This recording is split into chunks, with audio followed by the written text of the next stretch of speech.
The time is 5 o'clock to me.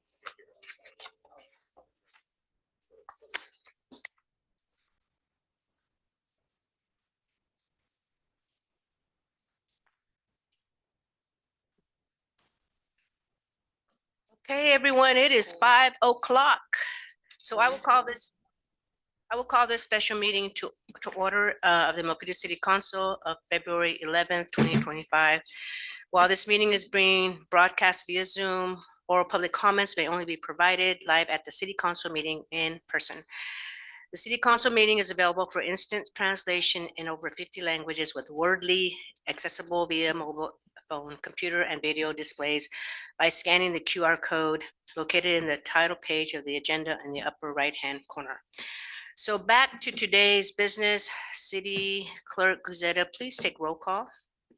Vice Mayor Barbadillo, Councilmember Chua, Here. Councilmember Lim, Here. Councilmember Lien, Here. Mayor Montano. And I am here. And so before we adjourn to closed session, acting City Attorney Creech, please brief the public on the closed session items for today.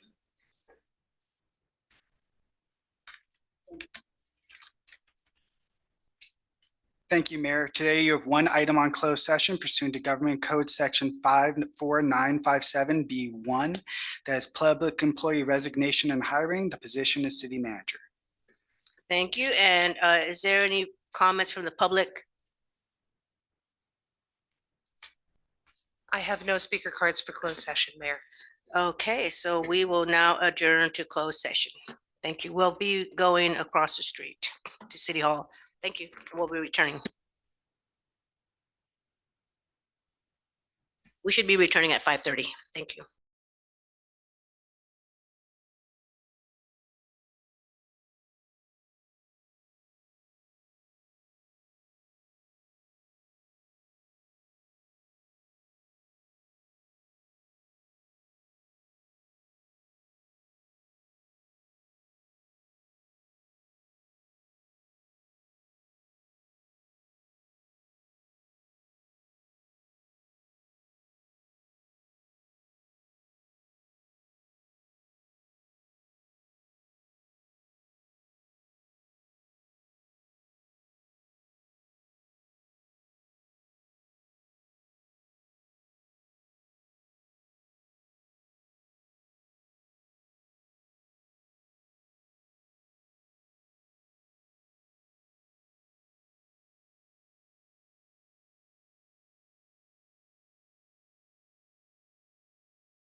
recording now?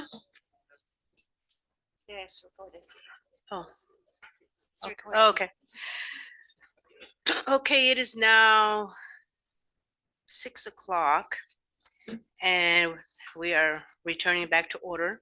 So we will have a report from closed session from our city attorney, Christopher Creech.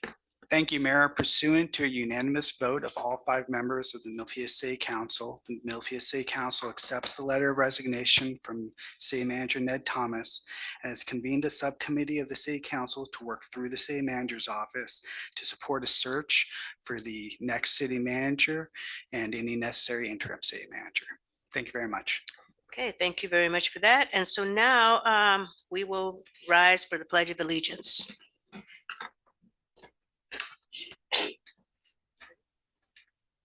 I pledge allegiance to the flag Of the United States of America and to the republic for which it stands, one nation, under God, indivisible, with liberty and justice for all. Thank you very much, Councilman Rachua. And now we will turn to public forum. Members of the public are invited to speak on any item that does not appear on today's agenda. Please note that oral public comment may only be provided live at the city council meeting in person. Public forum will be limited to 3 minutes. Call for speaker, city clerk.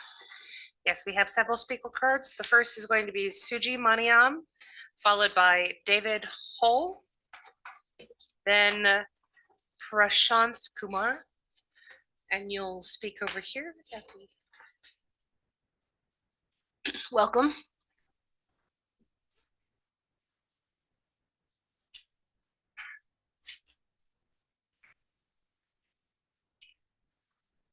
Good evening, Mayor, Vice Mayor, City Council members, and Parks and Rec. My name is Suji Maniam. I'm a Milpitas resident for 15 years. I'm here to talk about pickleball in Milpitas. I'll be brief. So I took up pickleball so I can spend quality time with my kids. They are 11 and 14, but I am now hooked. So I became part of Milpitas Pickleball Club. And this year, I'm also serving as part of the board. I want to take a quick second to say thanks to Mayor, Vice Mayor, City Council, and also Parks and Recs Department for your support for pickleball in Milpitas. And a couple of notable things, Hall Park was resurfaced last year, which made it really great, and it has night lights, so we really enjoy playing there. And also, as part of the board, whenever I see issues, I do open support tickets, and they are addressed pretty quickly. So again, a huge thank you for Parks and Rec and everybody involved. So I just want to appreciate that. So, future of pickleball in Milpitas, right? This sport actually brings a lot of people together. Like I mentioned, my kids are 11 and 14, but I have personally played with 8-year-olds and 80-year-olds. so as you can imagine, a lot of people play pickleball in Milpitas. That's great news, but at the same time, we have a lot of people playing. That means more demand. So what I like to encourage the city council and the city is we like to have more pickleball facilities in Milpitas. So we should make pickleball permanent, not as a pilot program anymore, because the demand more than justifies it. And also we like some support improving the current facilities as well. And I place one page with some numbers in front of you, so please consult them. If you have any questions, I'm available, and I have a couple of members from the Milpitas Pickleball Club as well. We're happy to take your questions. So thank you so much. Thank you very much. Next, we have David Hole, followed by Prashanth Kumar, and then Van Leong. Welcome. Hi, my name is David Hole. I'm a 42-year Milpitas resident. And the USA Pickleball, the organization that oversees pickleball, has said that in the last 3 years, the number of people participating in the sport of pickleball has more than tripled. And we've certainly seen a great increase in the number of players here in Milpitas at Gill and Hall Parks, as well as at the Sports Center. Since the City of Milpitas has started the pilot program about 3 years ago. The city of Fremont has built a beautiful facility in Central Park that has 8 dedicated pickleball courts. San Jose has updated some of their courts and recently built 4 dedicated courts at Cataldi Park.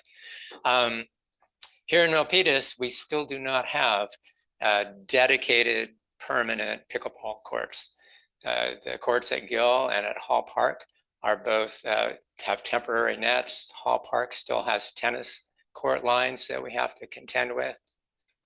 We, as Suji said, we appreciate the recent resurfacing and the installation of the acoustic screening. But what we'd really like to see is a commitment by the city to have permanent pickleball facilities. So at the very least, we'd like to see, high quality net systems at both of the current outdoor parks, as well as perhaps queuing system and some other improvements that I'm sure Suji has on his little handout that he had. I noticed in looking at the CIP that the city has allocated $7.8 million for the building of a new softball field. And I love softball. I played organized softball for 40 years. It's a great sport, but a softball field is not going to have anywhere near the usage as a new set of dedicated pickleball courts. So I'd really appreciate if the city is willing to spend nearly $8 million on a softball court, or softball field rather. It would be great if we could at least have some fraction of that dedicated to pickleball. According to this, what I saw in the CIP, it's like either 100 or 200K currently allocated. That's enough for maintaining the stuff that we have, but we really need more money allocated if we want to have permanent pickleball facilities that are new for us to use and grow into in the future. Thank you. Thank you. Next, we have Prashanth Kumar, followed by Van Leong, and then Stephen Balsbaugh. Hi everyone, I'm Prashanth Kumar. I've been a proud resident of Milpitas for the past 15 years. And this year I have the privilege of joining the board member of the Milpitas Pickleball Club and advocating for the sport, which has essentially transformed my life and quite a few people in our community as well. First, I want to express sincere gratitude to Mayor, Vice Mayor, council members, Parks and Recreation for actually bringing up the pilot program in 22. I think that has been something that has really transformed my life. The efforts have made our parks more inclusive spaces and residents to stay active, connect and enjoy the outdoors. Specifically loved the way that Renee and Matt had conducted the focus group, which essentially brought the community together to hear some of the grievances that were there and address them. I live adjacent to Hall Memorial Park. Like many after the pandemic, I was searching for a way to stay healthy and fit. At the age of 50, I found it was challenging to maintain fitness despite my love for sports. Thanks to the pilot program and the pickleball community, I was actually welcomed in and taught and learned how to play the game. Initially, it was more for a quick fit, keep myself fit and healthy. But then the daily routine kind of really enriched my life. I started playing nearly every day, and it really enriched my life, not just physically, but socially and emotionally as well. I have also had the privilege of introducing many people to the sport, and all of them really love it, and especially my son who's turned 12 today and his friends. So all of them now come together and they actually play at the courts, and it's amazing to see how they not only learned how to play, but they now go and follow the system of paddling down, waiting for their turn and playing with whoever else is also playing on the ground. So it's like an amazing learning experience for them to play with people of different ages. In short, it really promotes health and wellness for all ages. From kids to seniors, fosters community building through intergenerational play and friendship, and gets people off the couch and into the outdoors, which is amazing because it reduces the screen time, improving mental health and well-being, and supports local businesses in forms of just equipment that you buy at the sports stores, and also the local neighborhood and restaurants and businesses that we have close by. However, with the rapid growth of pickleball and increased participation, we now have growing pains, and the demands exceeds the space that we have. To ensure that Milpitas residents continue to reap the benefits of this fantastic sport, I urge you to expand and enhance the pickleball facilities in terms of increasing the number of pickleball courts that we have, and also improving the existing facilities and also streamlining the way that people can use the system. I think those three things will really help. Your continued investment in pickleball is an investment in health, well-being, and unity of the community. The success of this pilot program has proven its value. I think now it's time to make it a permanent and extended part of the city's recreational offerings that you have. Thank you for your support. Look forward to working with you to grow this incredible sport and serve the people of Milpitas. Thank you. Next, we have Van Leong, followed by Stephen Balsbaugh. So we don't have a timer, so you'll have to let us know. Okay. Okay. Okay, welcome. Okay, good evening. My name is Van Leong. I'm a 30-year resident of Milpitas. I'm also the president and board member of Milpitas Pickleball Club, a community that represents over 1,000 members on our Facebook group, WhatsApp, and Discord. We also advocate for the Milpitas High School Pickleball Club. They are working with us. And on behalf of the pickleball community, I want to extend gratitude to the mayor, vice mayor, city councils, and the Park and Recreation staff for approving the $100,000 improvement 2 years ago. Thanks to your support, the court was finally resurfaced last November. The community are really thrilled with how beautiful the court are, and they were a vibrant place to play pickleball.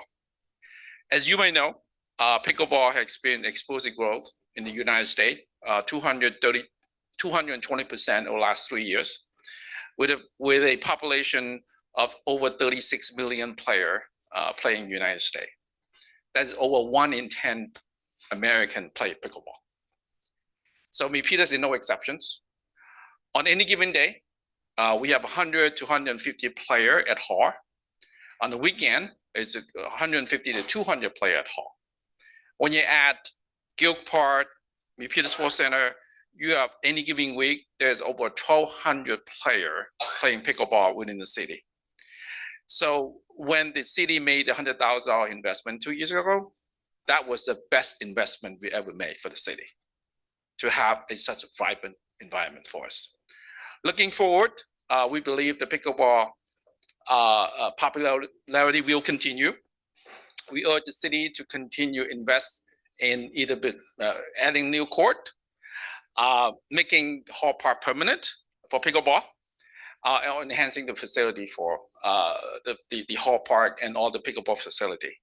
So thank you again for your support, and look forward to working with you and the Park and Recreation to making pickleball is permanent in the city of Milpitas. Thank you.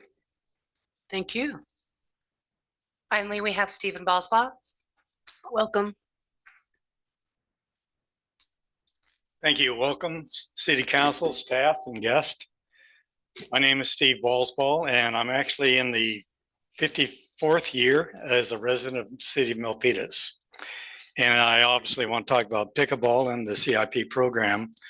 There are two primary CIP programs that account for $8.5 million, $7 million for softball and another $1.5 million for bleachers. Yet there are zero funds for pickleball within even the next 5 years. And I've got to believe that the most popular sport in the city of Milpitas in terms of pilot programs, you got to find room to make it a permanent sport. Every day, 200 to 300 people play pickleball in the city of Milpitas on any reasonable weathered day. And it has to be one of the most successful pilot programs that's been held in Milpitas. The bleacher and the softball programs are a lot of money. There's some detail, but there's a lot of detail that's not defined. And I think there's a lot of flexibility where it could be maybe scaled back and find room for pickleball in the next 5 years. I've seen how the council can work their magic to find money when they really want to make it happen. And so I'm hoping that that's the that's the case again. If you look at the council priority list, the very top item says provide parks for people of all ages and abilities to enjoy higher levels of physical and mental health. That really is the definition of pickleball. And it's a great thing for people of all ages. It can be picked up really quick. And so anyway, I'm looking forward to hopefully seeing you implement it into your capital improvement. Thank you. Thank you, Mr. Borsbaum. I have no additional public speaker cards, Mayor. Okay, is there anyone else from the public behind me? Want to speak on any item? Okay, we'll go ahead and close that. And then moving on to the announcements of conflict of interest and campaign contributions. We have Acting City Attorney Creech. Thank you, Mayor. I ask the mayor and each council member whether he or she has any financial or personal conflict of interest related to any of the items on tonight's agenda. Vice Mayor Barbadillo, None. Councilmember Chua, None. Councilmember Lamb, None. Councilmember Lian, None. Mayor Montano. I'm none. I further ask the mayor and all members of the Milpitas City Council to please disclose any campaign contributions of $100 or more received within the last 12 months from any of the parties entering into contracts with the city on tonight's agenda, or contributions received from development project applicants for development projects on tonight's agenda. Vice Mayor Barbadillo, None. Councilmember Chua, None. Councilmember Lamb, None. Councilmember Lian, None. Mayor Montano. And I am none. Thank you. Let the record reflect no report conflicts. Thank you, Mayor. Thank you. Is there any council members here that would like to read the code of conduct? Volunteers? You want to read? Okay. Okay, we'll have Vice Mayor. The Milpitas City Council Code of Conduct. Vice Mayor. I thought I can speak louder. The Milpitas City Council Code of Conduct: be respectful and courteous, model civility, avoid surprises, praise publicly and criticize privately, focus on the issue and not on the person, refrain from using electronic devices while on the council days, disclose conflicts of interest and affiliations related to the agenda items, separate governing from campaigning. The council speaks with one voice after making policy on issues. Respect the line between policy and administration, and council will hold one another accountable to comply with the code of conduct. Thank you very much. Thank you, Vice Mayor Barbadillo. And now, excuse me, moving on to the approval of the agenda. Is there anyone that would like to make any changes to the agenda? So moved. Wait. Anyone that would like to make any changes to the agenda? Okay, I'd we like have, to, we no, have no, no, Councilmember no. Lian. yes, I'd like to ask if we can have a moment of silence in honoring Mike Mendizabal.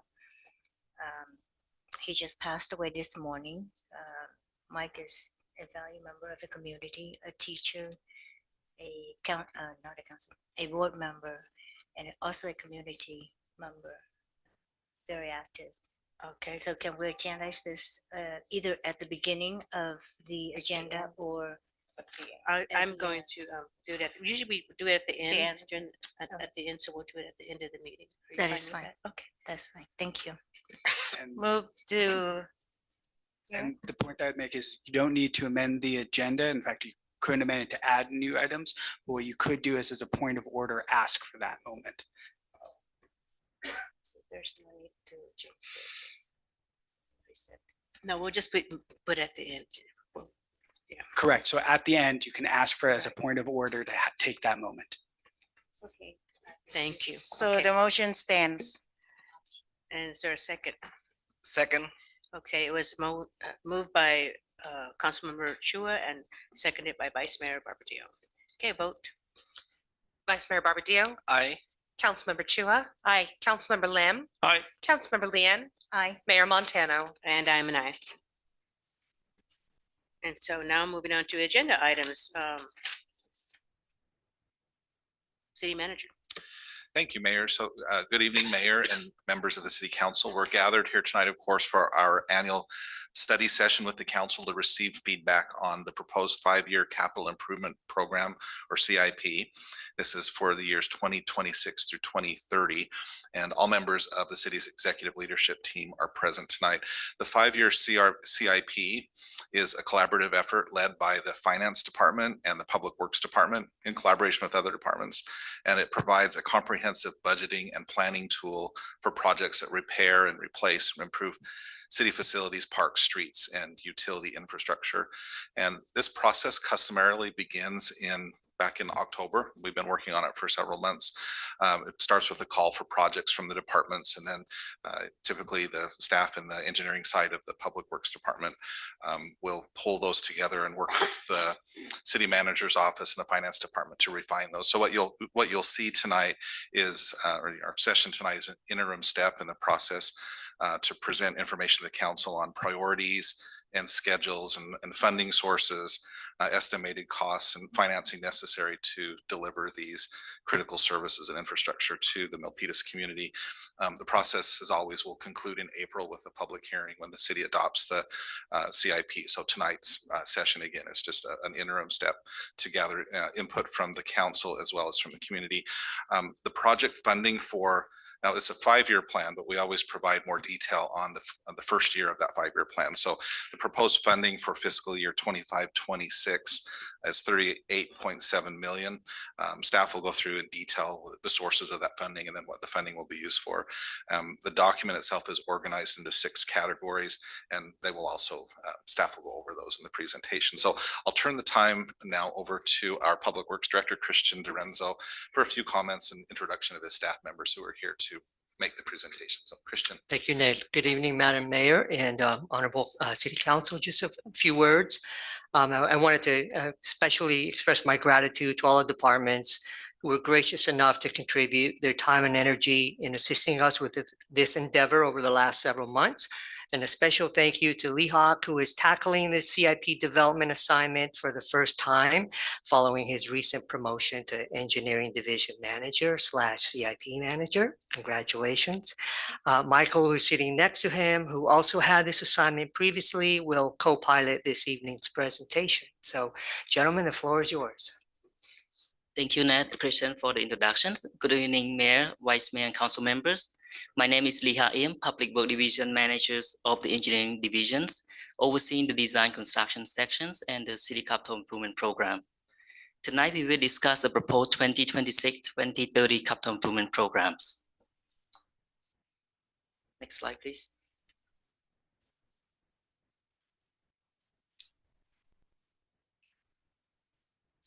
Today's agenda, we will discuss the accomplishment of this past year, work plan that are anticipated to be initiated and complete in the upcoming fiscal years, review of the proposed budget, review of City Council referrals, and have a council discussions.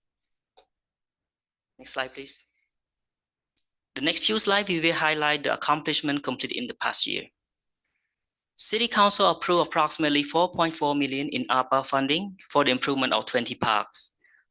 Public Work Park section complete the phase 1 improvement of 9 parks in 2024 in the amount of $1.1 million.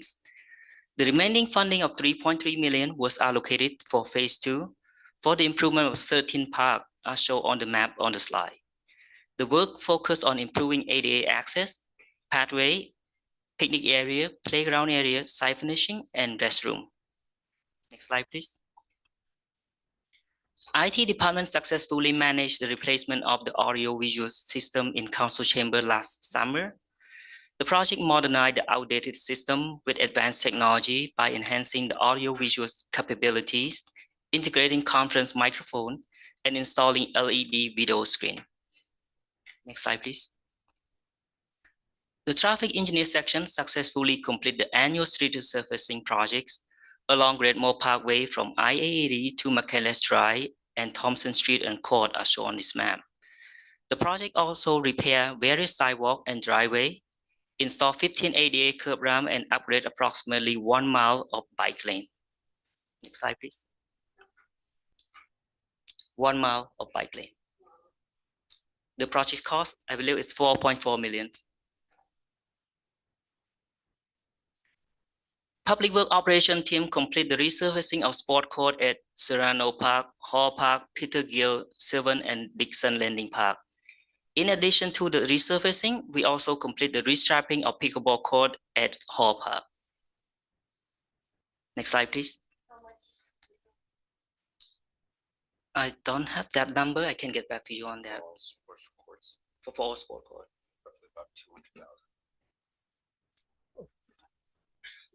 I think I understood the question, but I'm not positive. I'm sorry. We spent total about $42,000. That is for the acoustic block, sound dampening, as well as a restriping. 42,000. Yes. No, just for the Hall Park. Thank you, Christian. Thank you, Director Christian. Thank you. Here are some other notable projects that Public Work Operation Team complete this current fiscal year.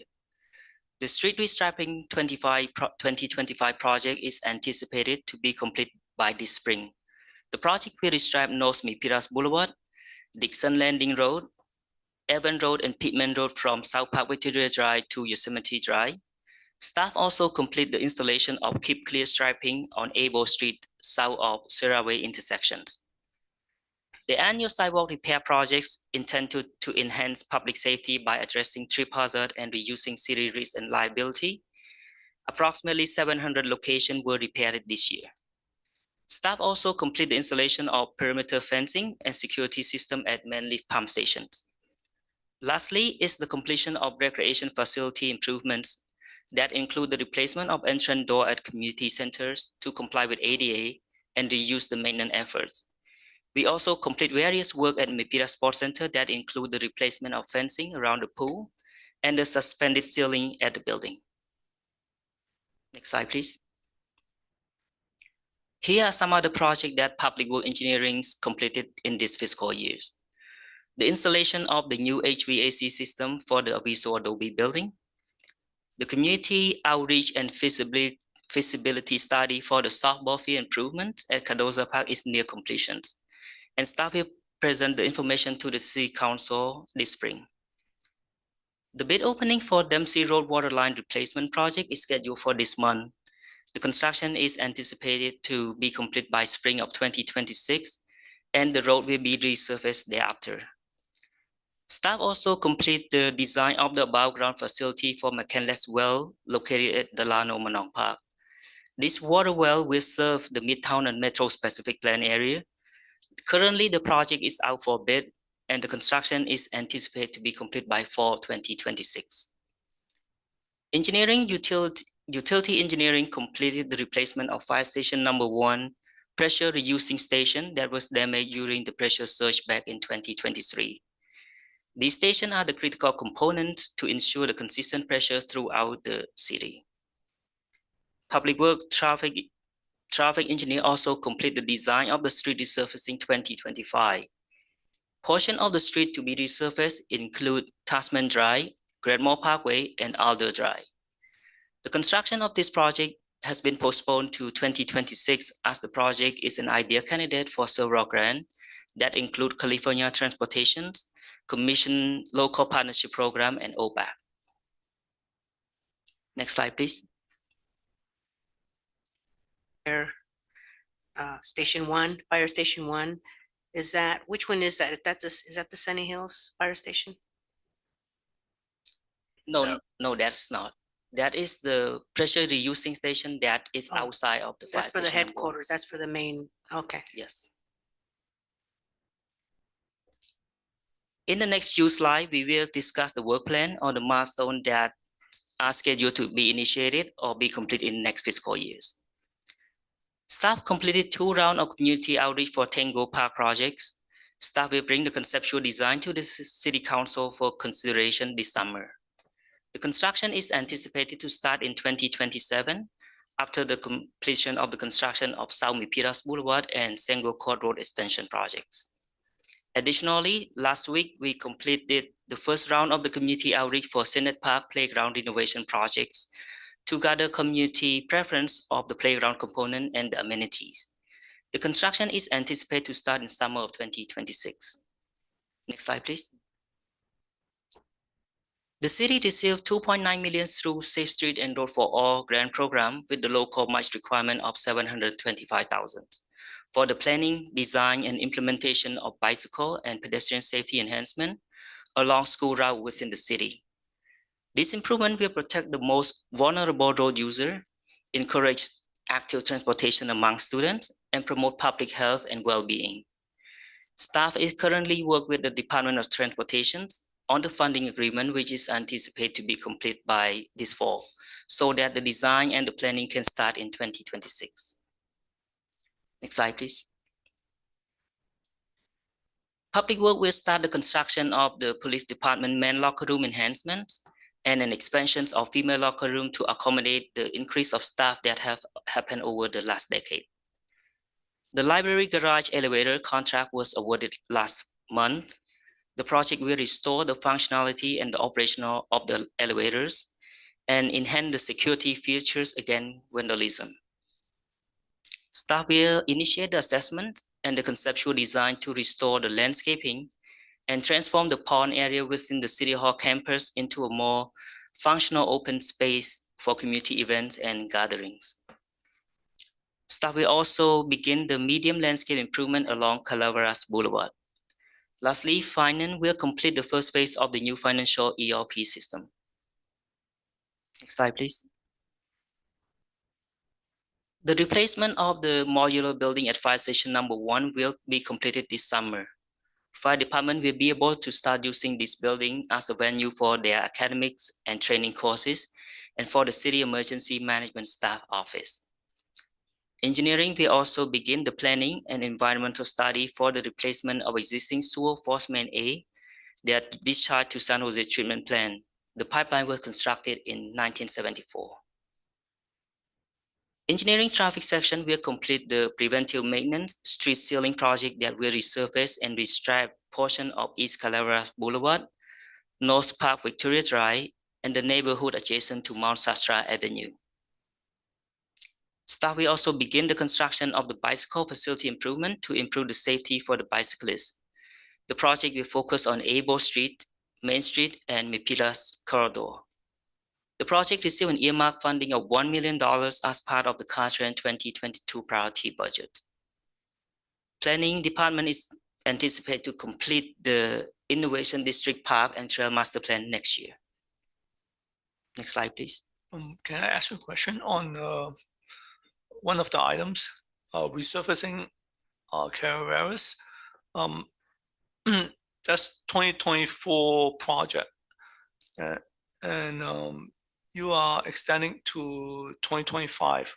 So how much? What's your target end date? So the design is already complete. We're gonna go out to bid and start the construction this summer. Start this summer. Yes.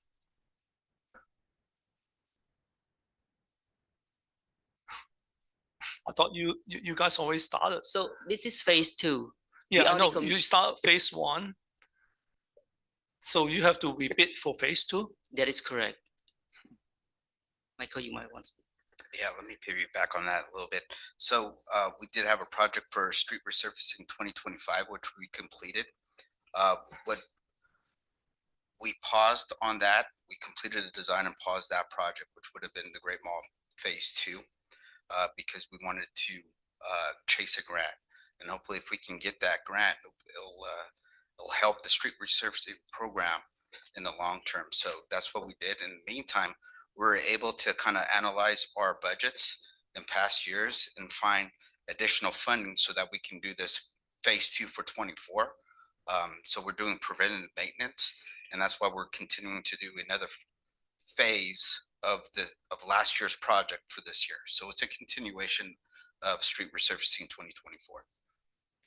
If I understand correctly, we passed a measure F, and part of the measure F is to fund to repair the streets.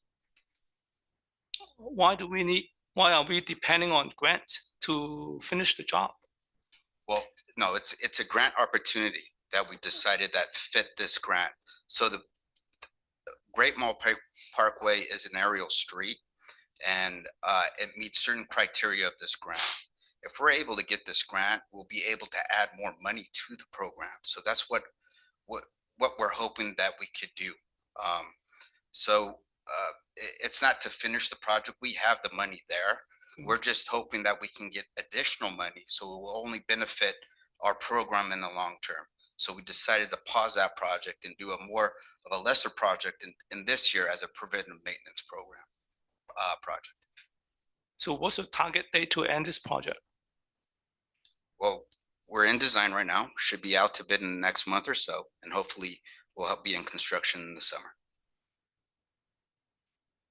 So when's the target date to end the project? Well, we'll be completed probably by fall, September, October.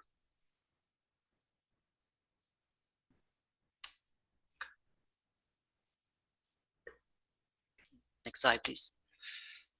So I want to piggyback on that. So I really feel that we should go after that grant instead of working on that, the Great Mall Parkway, because what you're telling me is that you want to go ahead and subside with the grant and go ahead and move forward using funding that we already have set aside. But so my question to you is, if we do that, what will happen to will that nullify our grant?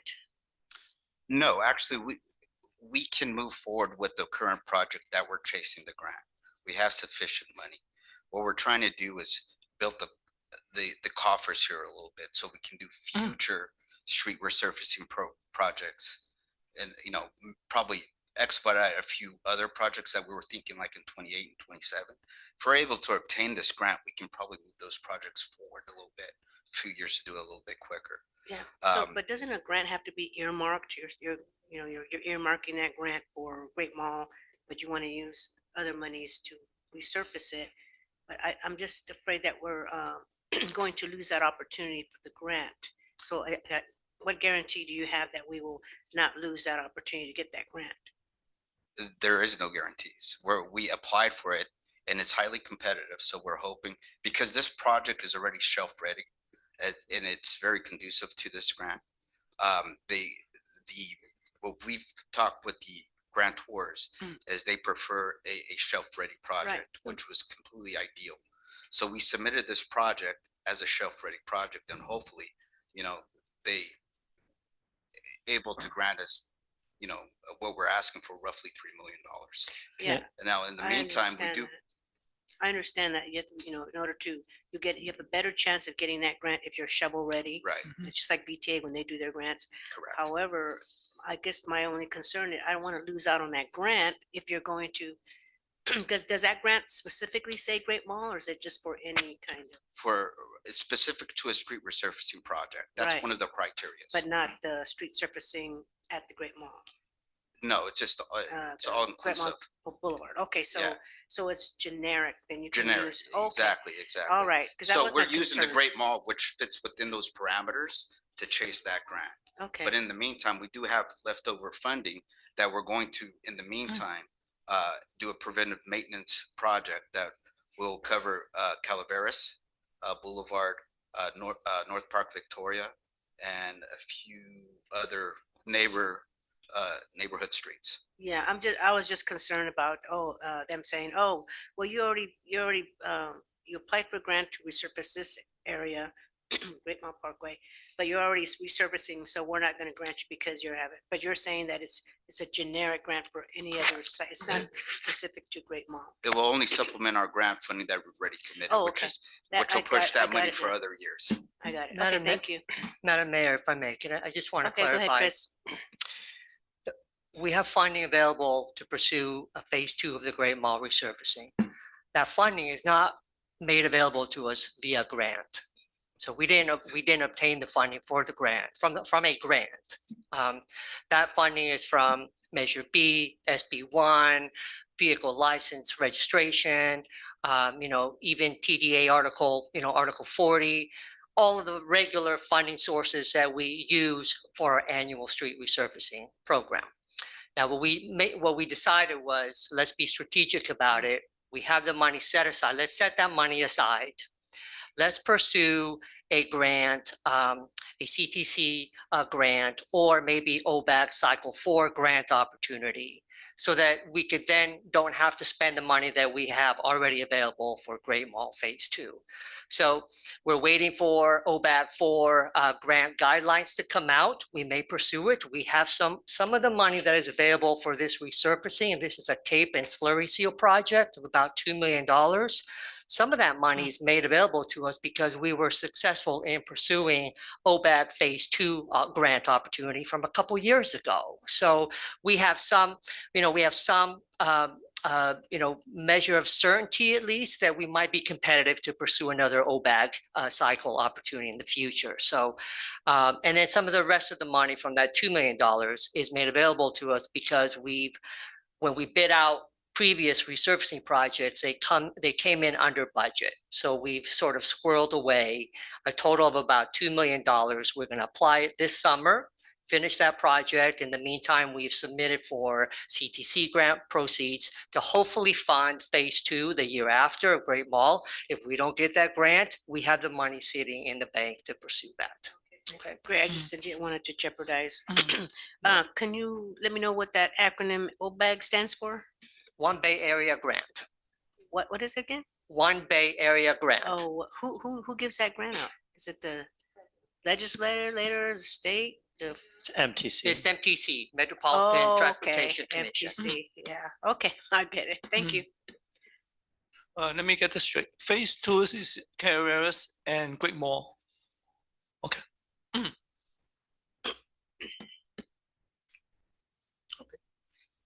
Next slide, please.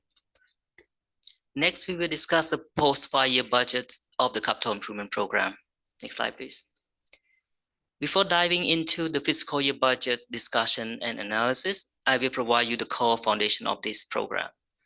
This program is a comprehensive 5-year budgeting and planning tool for the city infrastructure that is updated annually. The document prioritizes the city capital project for new infrastructures and repair and replacement of the existing infrastructures. The program outlined the improvements, associated costs, anticipated project schedule, and their funding sources. The document is organized into 6 categories that include community, park, street, water, sewer, and storm drain improvements. Only the funding requests in the first year of the program are funded, which will be effective starting July 1st. Projects in the subsequent 4 years may be partially funded based on the projected available funding or not funded at all. Next slide, please. So scope and funding change to any existing projects or new project requests by the departments are reviewed and prioritized by Public Works and Finance Department for conforming with council priorities, available fundings, and resources.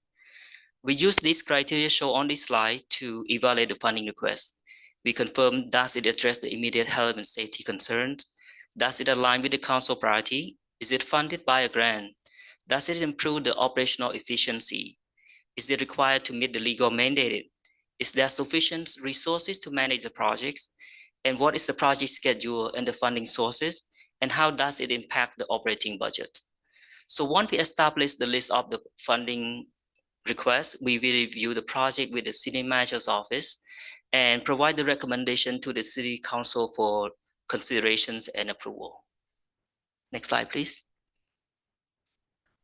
The 5-year capital improvement program that brought forward tonight consists of 148 projects for an estimated budget of $245 million.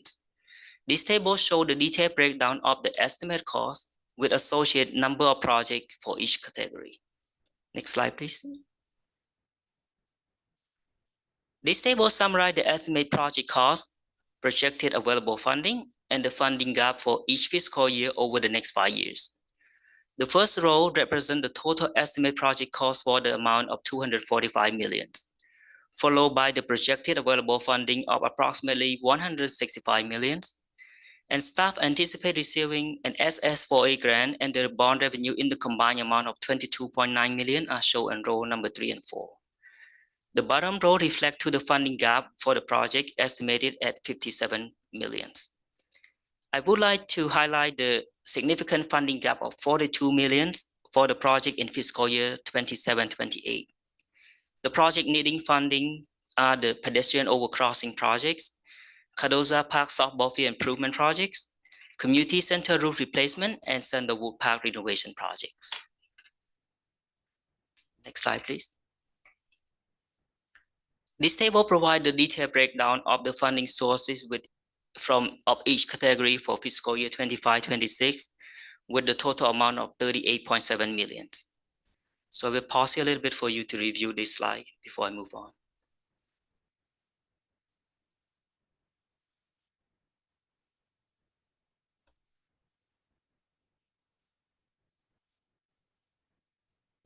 Okay. Next slide, please.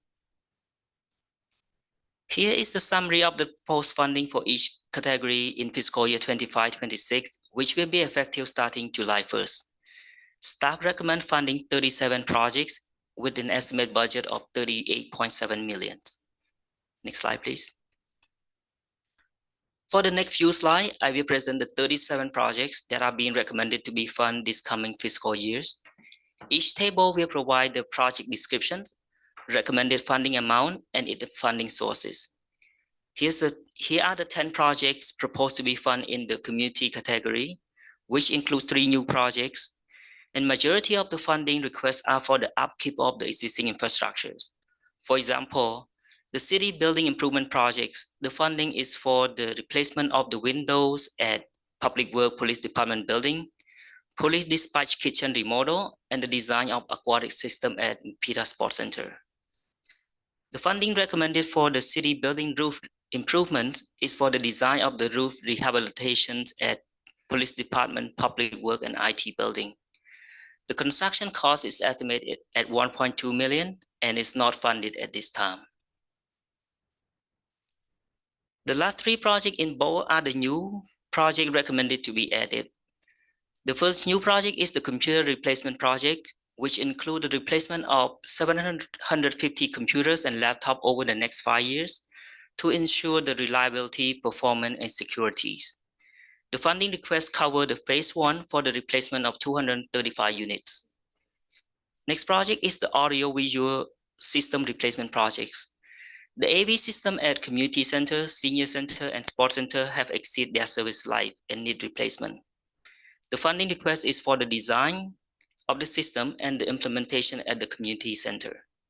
The funding for the implementation at the remaining facility will be requested in the future budget cycle.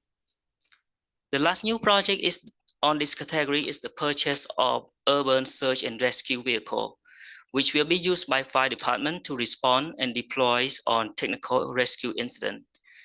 The delivery of the vehicle is anticipated in 2028. Next slide, please. Here are the 4 projects in park category recommended to be funded in the amount of 3.8 million. The planning phase for Metro Tango Park and the design phase for Senate Park Playground Renovation Project will be completed this year. Staff recommend funding the next phase of these projects. In addition, the design of the sports center bleacher replacement is completed, and staff will recommend funding the construction phase in the amount of 1.5 million, which is anticipated to start in 2026. Next slide, please. Here are the 9 projects recommended to be funded in the amount of 16.2 million in street category. 7 projects are dedicated for the upkeep of the existing infrastructures, and 2 projects are new. The funding recommended for the South Milpitas Boulevard Road Extension project is for the construction of a bridge over Peninsula Creek and the road's connection, which is anticipated to start in spring of 2026.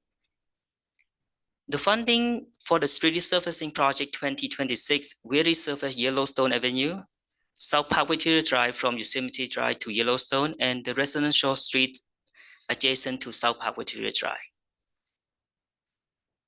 Next slide, please. Here are the 8 projects recommended to be funded in the amount of 3.1 million in water category. There are 2 new projects recommended to be added. Staff will start the first phase of the fire flow pipeline improvement to upsize the water main to meet the fire flow requirements as identified in the master plan. Funding request is for the design phase. Next project is the urban water management plan that is required to be updated every 5 years to support the city water supply long-term resource planning effort. The State Water Board mandate all local jurisdictions to complete this update by June 2026. Next slide, please. Here are the 5 sewer projects recommended to be funded by Sewer Fund in the amount of 6.2 million. Majority of the funding for this is the city contribution to the rehabilitation projects at San Jose wastewater facility. One new project is recommended. Staff will begin the design of the first of 12 phases to improve the sewer pipeline as identified in the sewer master plan. Next slide, please.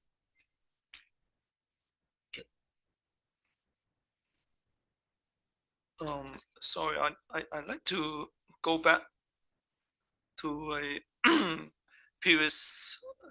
several previous slides, 2026 to 2030 proposal CIP funding summary sheet. And I have a couple of questions. Go back.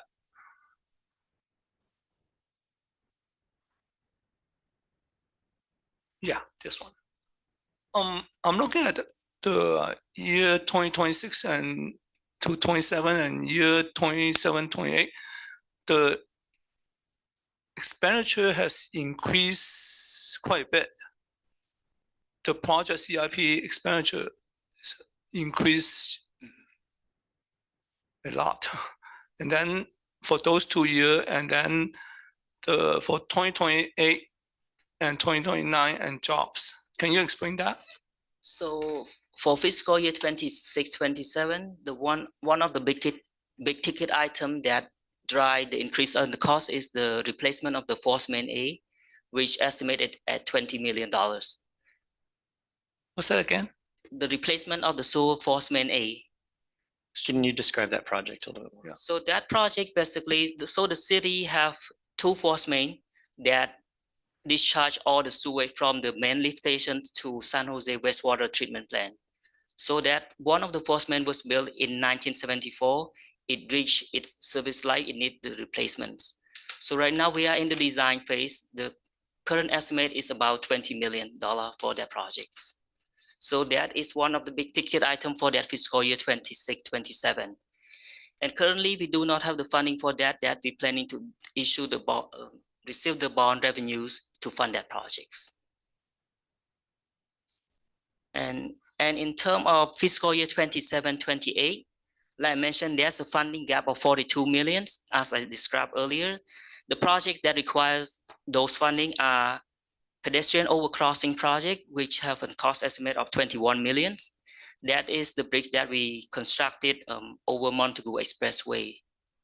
I forget the cross street. And another project is the Cardoza Park softball field improvements, which is estimated at $7 million. And another one is community roof replacement project, estimated at 4 million.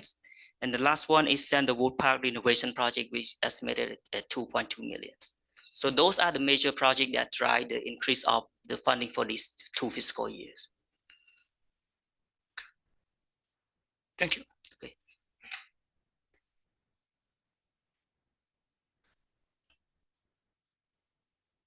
Next slide.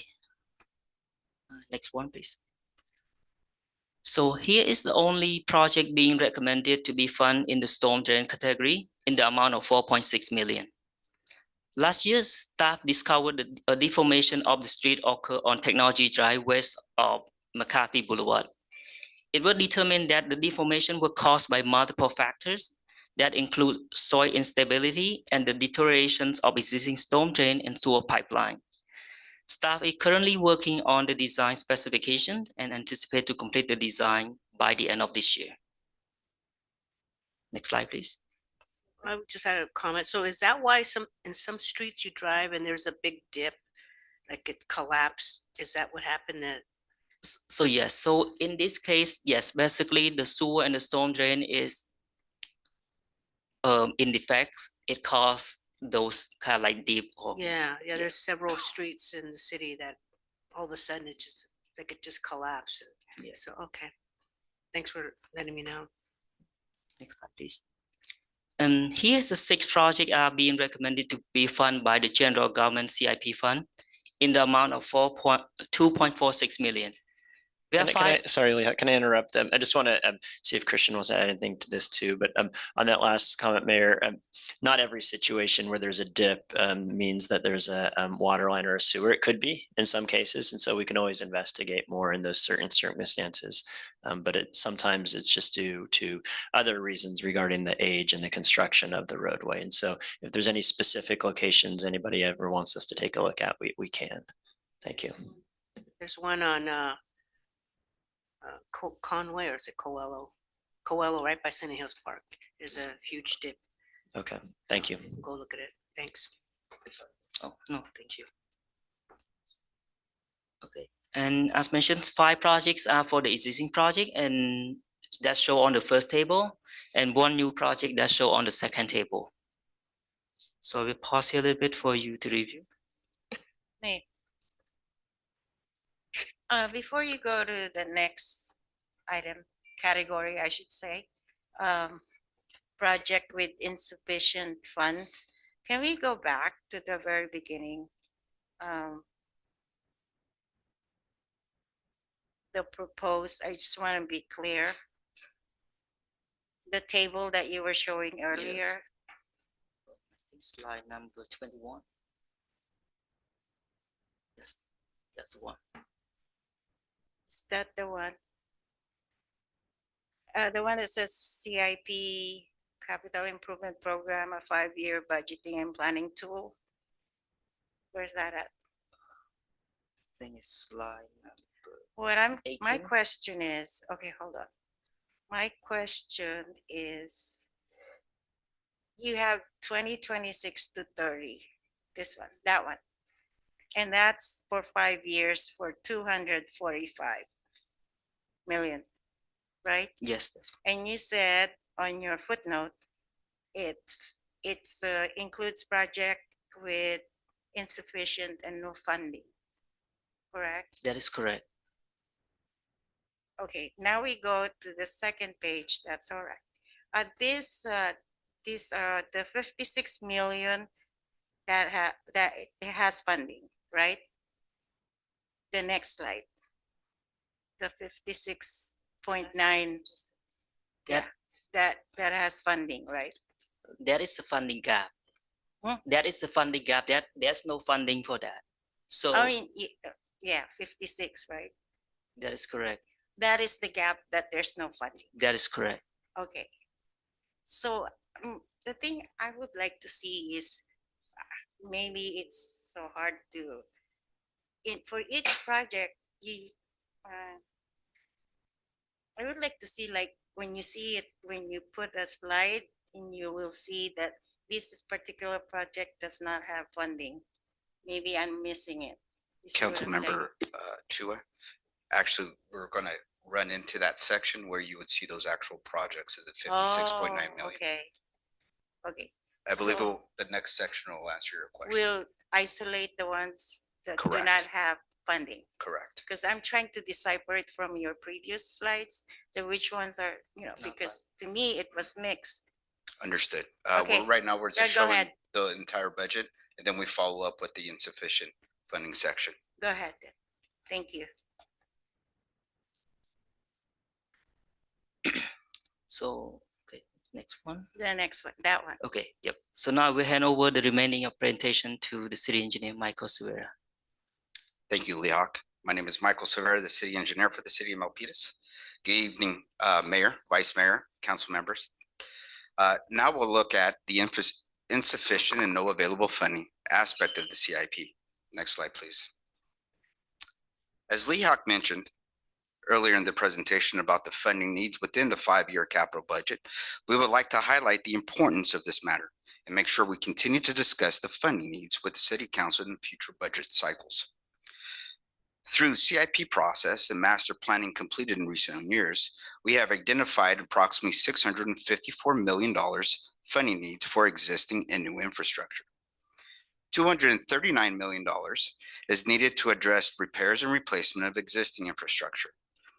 where 415 million is needed to build new infrastructure as identified in master plans and specific plans.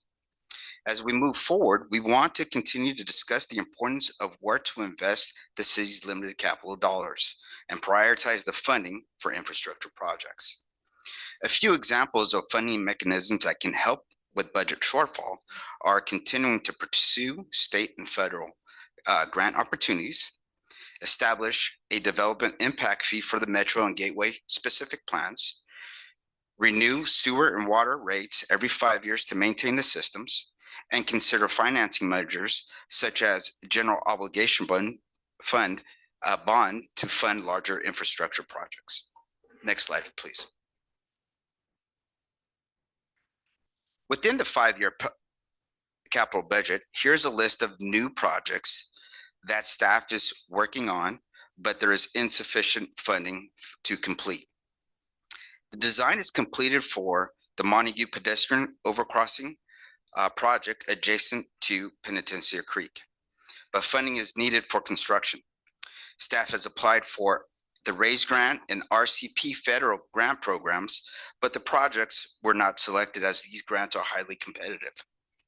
Also, council has approved funding for the design of Cardozo Park, and staff will be presenting the findings of the feasibility study and community outreach this coming spring. However, staff will continue to search funding for construction. Next slide, please. Here is a list of existing infrastructure backlog projects. The design is completed for Sandalwood Park renovations, making a shovel-ready project. With the help of ARPA funding, the picnic area and portion of the pathway was renovated. However, there's still a need to fund the remainder of construction. Last year, council approved the funding for the design of the roof replacement at Community Center that has reached its service life. Consultant proposals are currently under review, and there's no identified funding for this needed replacement. Next slide, please. As part of a long-term planning effort, staff has identified approximately $600 million funding needs beyond the 5-year budget. A large portion of this amount is for a new facility for the police and IT department and the renovations of the existing building for the Public Works operations team. The operations of the 3 departments is starting to outgrow the space of the existing building, especially the police department. In addition, fire station number 3 is in need of replacement as it was built in the 1960s and no longer meets current code, fire standards and codes. Staff will continue to explore funding avenues and opportunities in future budget cycles. Next slide, please. The final section of this presentation is providing a status of certain city council referrals related to the CIP program. For the next few referrals, funding has been allocated. The mural art on the VTA pillars along Great Mall Parkway. The cost is estimated at $30,000, which has been allocated through the Public Art Program CIP. However, it's on hold until licenses are updated according to the new law. Escuela Parkway traffic study. Staff is currently reviewing consultant proposals, and the study is anticipated to be completed this coming fall. Portions of the funding of SS4A grant will enhance bicycle and pedestrian safety along Escuela Parkway. Next slide, please. City Council approved the changing of the name of Milpitas Public Library to Milpitas Jose Esteves Library this past November. Staff recommended installing a monument sign on Main Street and 2 bronze plaques at the entry points of the library for the estimated cost of $17,000. The funding can be allocated from existing sources and is anticipated to be installed by this summer. An alternative option is replacing the 3 existing signs for an estimated cost of $268,000. If council desires this option, staff will need to determine the funding source and schedule. Next slide, please. For the recommended option, the plaques will be located on the building as shown in the images to the left. They are similar to the ones at Aviso Adobe House. To the right, the monument sign will be placed in front of the library and will be similar to the sign installed in Delongo Malongs Park. Next slide, please. For the alternative option, here are the existing slides that will need to be modified. Michael, just a pause for a second there. And so, Mayor and City Council, the installation of the monument sign in option number 1 is within the city manager's authority to proceed with. So unless there's any discussion tonight about wanting to look further into the other option. So if anybody wants us to look further into option 2, which is a more expensive option, we'll pause and we'll look into that. But if there is no feedback related to option 2, our plan is to proceed with the $17,000 option 1 after this evening. Thank you, Michael. I have a, can you go back to the plaque, the bronze plaque? Because I know the ones at Aviso Adobe, the signage is pretty small. So I want to know exactly how wide is that going to be? Can you go to 37, please? Slide 37. One more slide. I think that slide, that plaque is roughly 2 by 2, 2 feet by 2 feet. And that's what size the signage will be for Milpitas Jose Estevez? Believe that's the current size, yeah. That's the current, that's pretty small, actually. Can you come back with a wider, and there maybe, yeah, because those, the signage is pretty small. Mayor, I want to clarify, I think, just to clarify the main sign, which is on the bottom right, that blue square, that's the main monument sign in the bottom right picture where you see a blue square at the bottom of the building. That's the large sign that people will see when driving. The two plaques, the plaque on the example on the left for the plaques, those would be for people that are walking into the library from the front and walking in the back. True, then, okay. All right, yeah, got it. Thank you. Yeah, that's fine.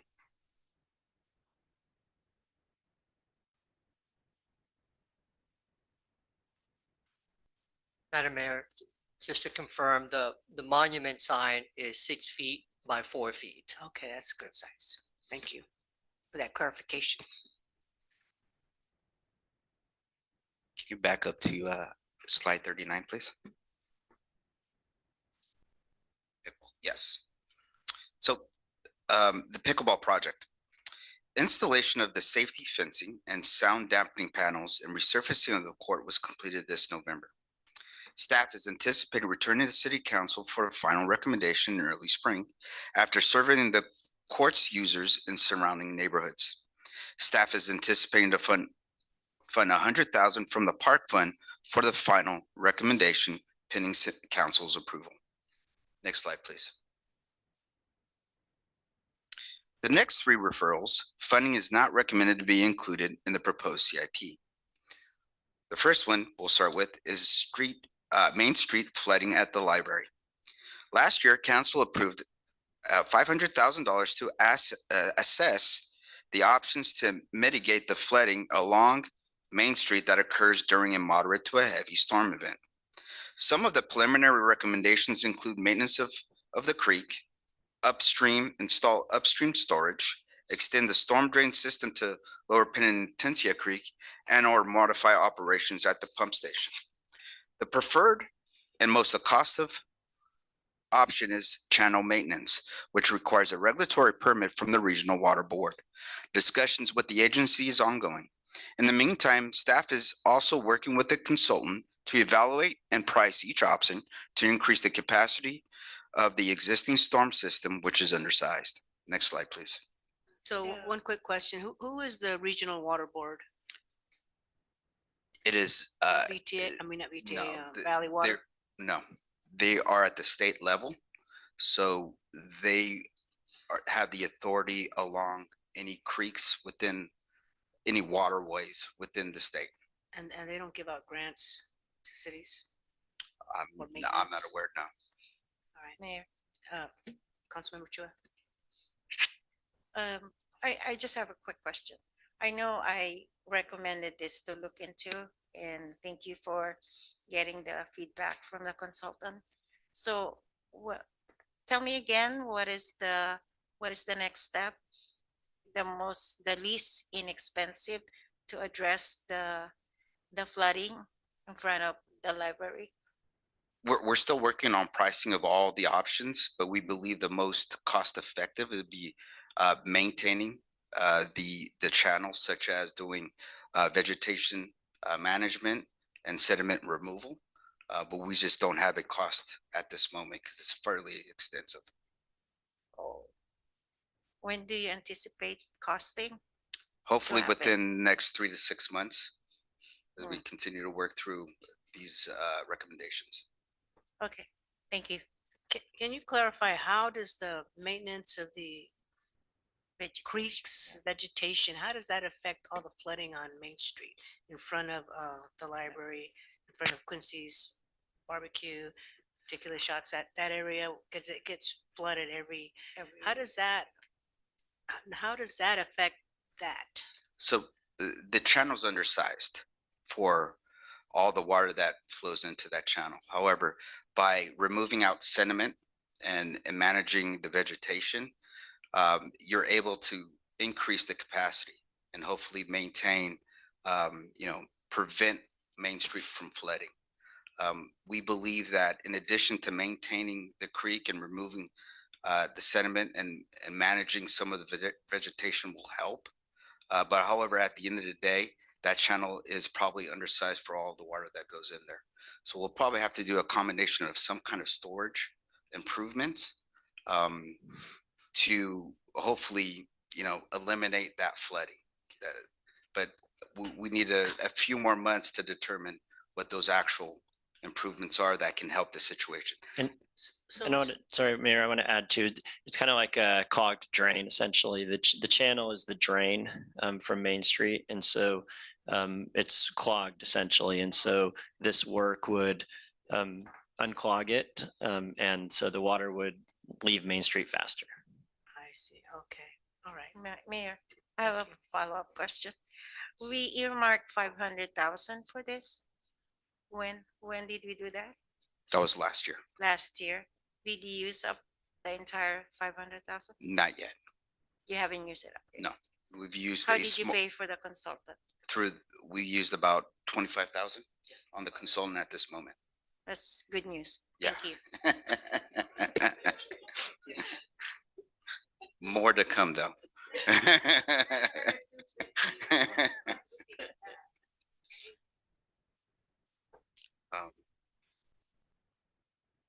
Okay. So the next referral is the Main Street infrastructure projects, which includes installation of streetlights and undergrounding overhead utility lines. The projects received $500,000 earmarked from the federal community project funding in 24, and there's a potential to receive additional $250,000 in 2025. As there is still a budget shortfall for these projects, staff is anticipating meeting with federal and Caltrans to discuss alternatives for the use of these earmarks. Next slide, please. The projects overall, we are planning to build these projects in 3 phases. The first phase, shown in red, is from Carlo to Corning Avenue. The installation of streetlights is estimated at $2.4 million. Phase 2, shown in green, is from Corning to Curtis. The estimated cost for installing streetlights here is $2.4 million. Included in this phase is the undergrounding of the existing overhead utilities by PG&E, where the city's estimated share cost of improvements is $2.1 million.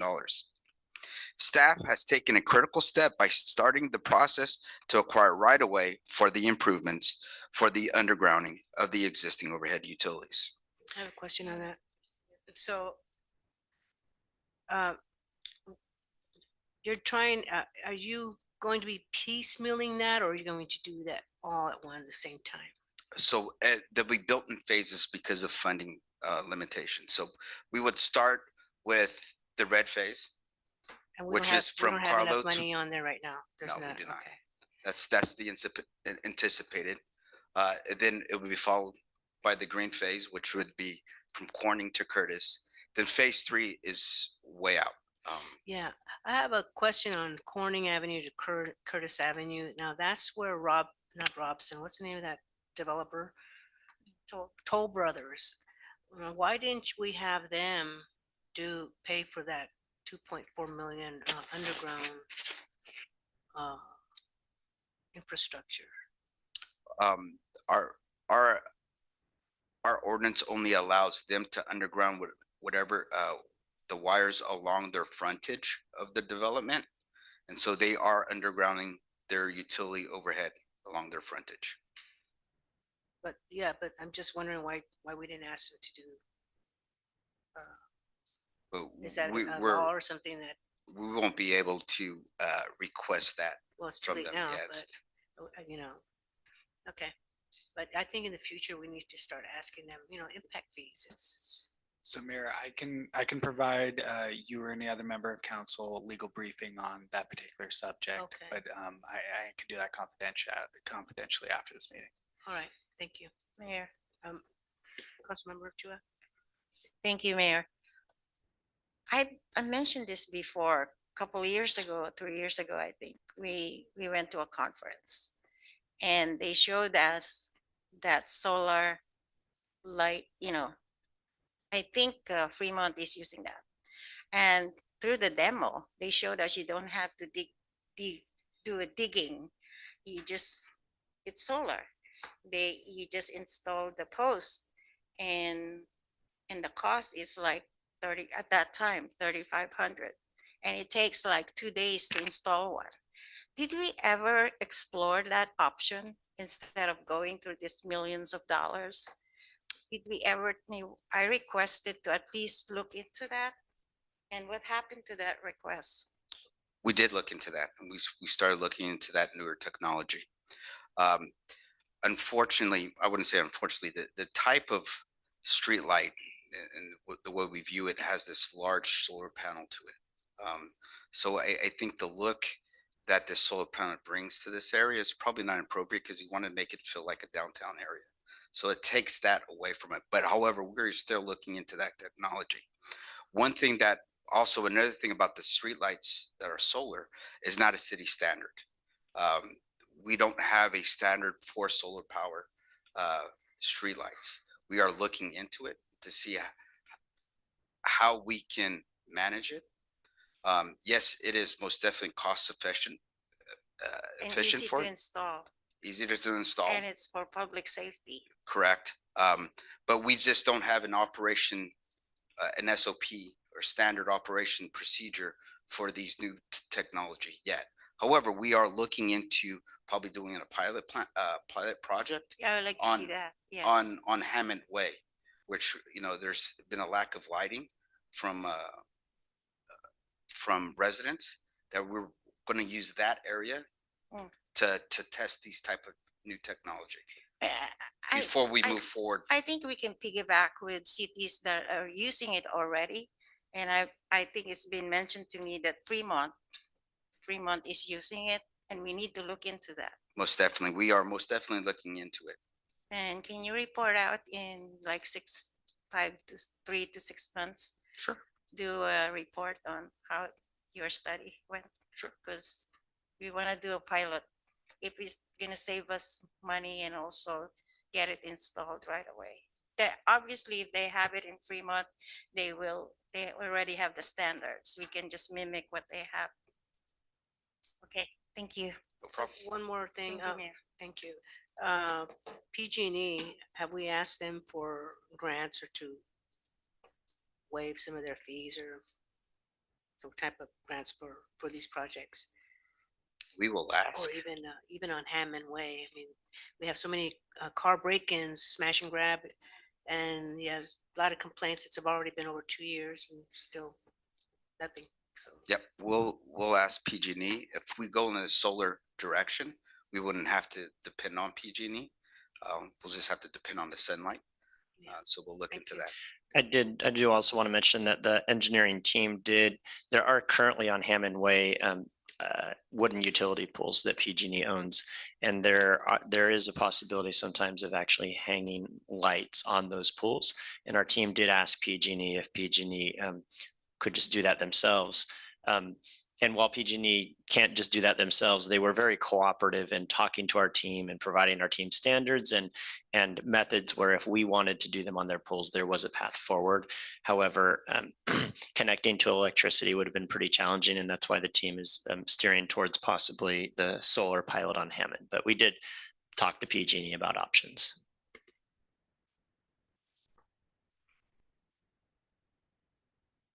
Perfect. So our last referral is related to improving space in the city facility to accommodate child care center. The preliminary estimates to improve community center is approximately $800,000, and the expense for South Cracolisi is likely infeasible due to the playground location. The improvements include dedicated children's restrooms and kitchen, play areas, and various safety enhancements to comply with the California Department of Social Services. Next slide, please. Can you clarify South Cracolisi? Not sure why that cross out? Is that a South Cracolisi building or something? Yeah, we looked into just what it would take either at the community center or at South Cracolisi, just to cover our bases to see if either of the options could be converted. Yeah, our community center, yes. Oh, okay. Because I was thinking in Main Street, the South Cracolisi building up there. Well, it's still there, but okay. All right. Yeah. Okay. Oh, one more thing. So I noticed that the police office is not in there, and that was a referral. Thank you, Mayor. That is, yeah, correct. And we can start adding it to this list in the future. It is absolutely, and Robert from our housing team is here as well. It is definitely on our housing team's radar. We are planning on coming to council this spring to talk about our properties on Main Street, and we will absolutely include the discussion of an office for the police department as part of that, so we can get council direction.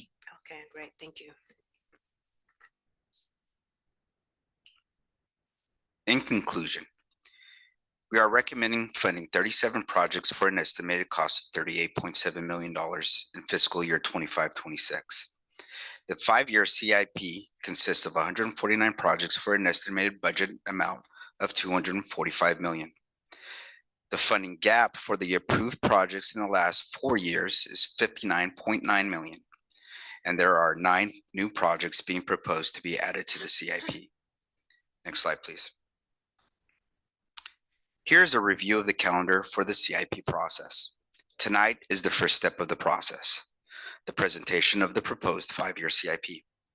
In March, we will present the CIP to the Parks, Recreation, and Cultural Resources Commission for feedback and recommendation, and the Planning Commission for the conformance with the city's general plan. Then staff will return to City Council on April 15th for a public hearing and consideration to adopt the 5-year CIP. Recommendations: receive the presentation on the proposed 2026-2030 capital improvement program and provide direction to staff and find the exemption, CEQA exemption. This concludes the presentation, and I would like to thank Ned, Matt, and all the department heads and staff to supporting our efforts to provide the CIP for City Council's review and consideration. I also would like to thank Lehawk for his outstanding effort for administering this process for the past several months. With that said, we are happy to answer any questions and listen to any feedback. City Council on the presentation. Thank you. Okay, thank you very much. So now City Council feedback, any feedback from the council members? We have Evelyn, Councilmember Chua. Thank you. Thank you, Mayor. I just want to, we discussed this before at one point in the last recent council meeting. There is a request to do a strategic plan for pickleball for Milpitas. I would like to add that to the list, please.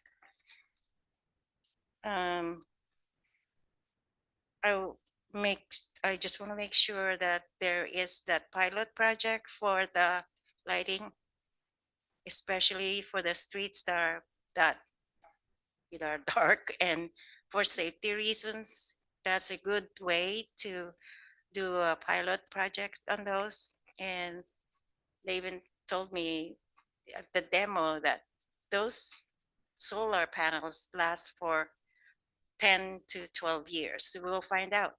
So another one, there are some minor requests from pickleball community, and can we look into this, please? Minor improvements at Hall Park, benches, bag hooks, the other one, sturdier nets. These are items that we can address. These are minor items that we can address for them. And if they give you this list, you probably get one.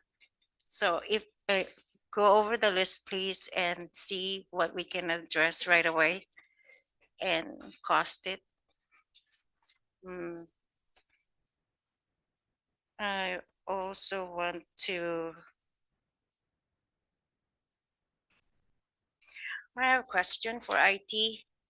You asked to replace computers. What do we do with the old ones? Thank you, Councilmember. We do e-cycle them. So we do e-cycle when it's beyond its service life. We have a contractor that comes in and take on all of the hazardous materials, monitors, old laptops that are no longer functioning, things like that. Before we do that, though, we do obviously wipe out the city data and make sure that it is not accessible. Do they pay us for those, or it just what? Yeah, sometimes, but a lot of times when we e-cycle, they are no longer usable. So there's generally no value to it. But every chance we get, yes, we try to get some value out of them. Is there a way that we could, without any data bridges or something like that, to donate them to community that need them? We have tried that in the past. We actually administered a program where we install and wipe out the old laptops and install all new operating system and try to kind of support that. But that really added a lot of work for the staff, for administration. But generally, when we donate hardware, we do take out the storage devices, as you know. So at that point, it is no longer usable. So in order for them to make that device functional again, you have to purchase a hardware, which is sometimes its value is more expensive than the hardware itself. So okay, I thought I just asked. Sure. When was the last time Mayor asked? When we did that program? Yeah. The e-cycle. We are continuously doing that. Continuous, ongoing. Yes, as our warehouse gets filled with the old hardware, that's when we have the contractor come in and take the devices away. Okay.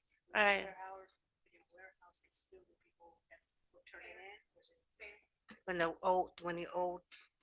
warehouse gets full, are you talking about used computers? Yes, the equipment that we can no longer use because they're too old. And so every year, every 5 years? Every year, at least once, sometimes twice.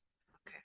And one of the projects that we brought forward to you is the replacing our computers, and this program will it basically establishes a formalized replacement cycle. So we will have much better numbers on exactly how many devices we recycle every year now. How old is old? So industry best practices is about 5 years to 6 years. We do try to use it one more year for the desktop computers that are generally in the office versus the laptops that are always mobile, and it is exposed to more damage. So We would like to do 5 years for the laptops and 6 years for the desktops. Oh. well, For the laptop, Yes. the iPads, how long? iPads are, we don't have a replacement cycle for those. We are currently focusing on the laptop computers and the desktop, but iPads generally, I would say about 5 years or so. That's pretty much the life. Mine is 5 years. Yes, we'll get you it's upgraded. Thank you for that. Yes, sure. Just one more. So do you Yes, keep ma'am. track of all you Yeah. know, all the, do we keep track of what we get rid of, what's old and all that? Yeah, absolutely, Mayor. Thank you for that question. Yes, we have established a program that we track our equipment very closely. In the past, it definitely needed some improvements, but we are very closely tracking them. And also when we e-cycle them, we have just because we don't want our e-cyclers to take our old equipment and we don't want to see them end up in a landfill, for example, without properly being handled, right? Or resold. Or resold, yeah. And what we do is we make sure our e-cyclers document serial numbers of every hard drive and every monitors, so that if it does end up somewhere, at least we can confirm that yes, we have So you properly. keep track of that, and then who else looks at that information? Is there a finance director or a city manager? E-cycle. No, No, when you're your keeping track inventory. about the inventory, that's correct. Yeah, we track them in the IT's database. So as we purchase them, we put them all in our asset system as they come in the door. And as we, the entire life cycle of an hardware that we purchase, we should be able to track them now. Okay. Yes. All right, so you have a system in place. Okay, Yes, thank we you. Mayor, here's a question for Director Christian. Can you just summarize for us, like, okay, 2024, how much was the budget for Public Works, I mean CIP, and what's the actual proposed versus actual? Great question. For this fiscal year, for last fiscal, 2024, 25? Whatever data or- you have, yeah. Do any of you have that top of your head? Are you wanting to know how much of our adopted budget was actually spent? Yeah, I just wanted to know your proposed versus your actual. Because I want to see what percentage is, did you go over, did you go under, and why for this purpose for the 25, 26? Maybe that would be a good guide for us. Understood. We can get that data to you. But I don't recall speaking in terms of project by project, though. I can't speak on a wholesale level, General. but I don't recall us actually going over budget on any individual project. At least I'm pretty certain of that. So, but we can provide you a wholesale budget and whether or not we were under or over that. Okay, I think you can zero in on the completed ones. Yep. Okay. Okay. Thank you. Thank you. This is all for now, Mayor. Thank you. Who was first? William or William? Councilmember Lamb. Okay.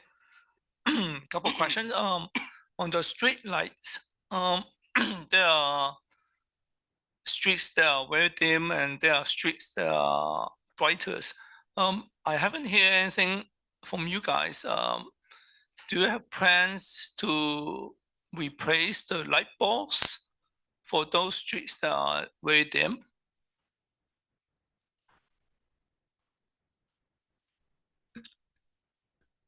Hello.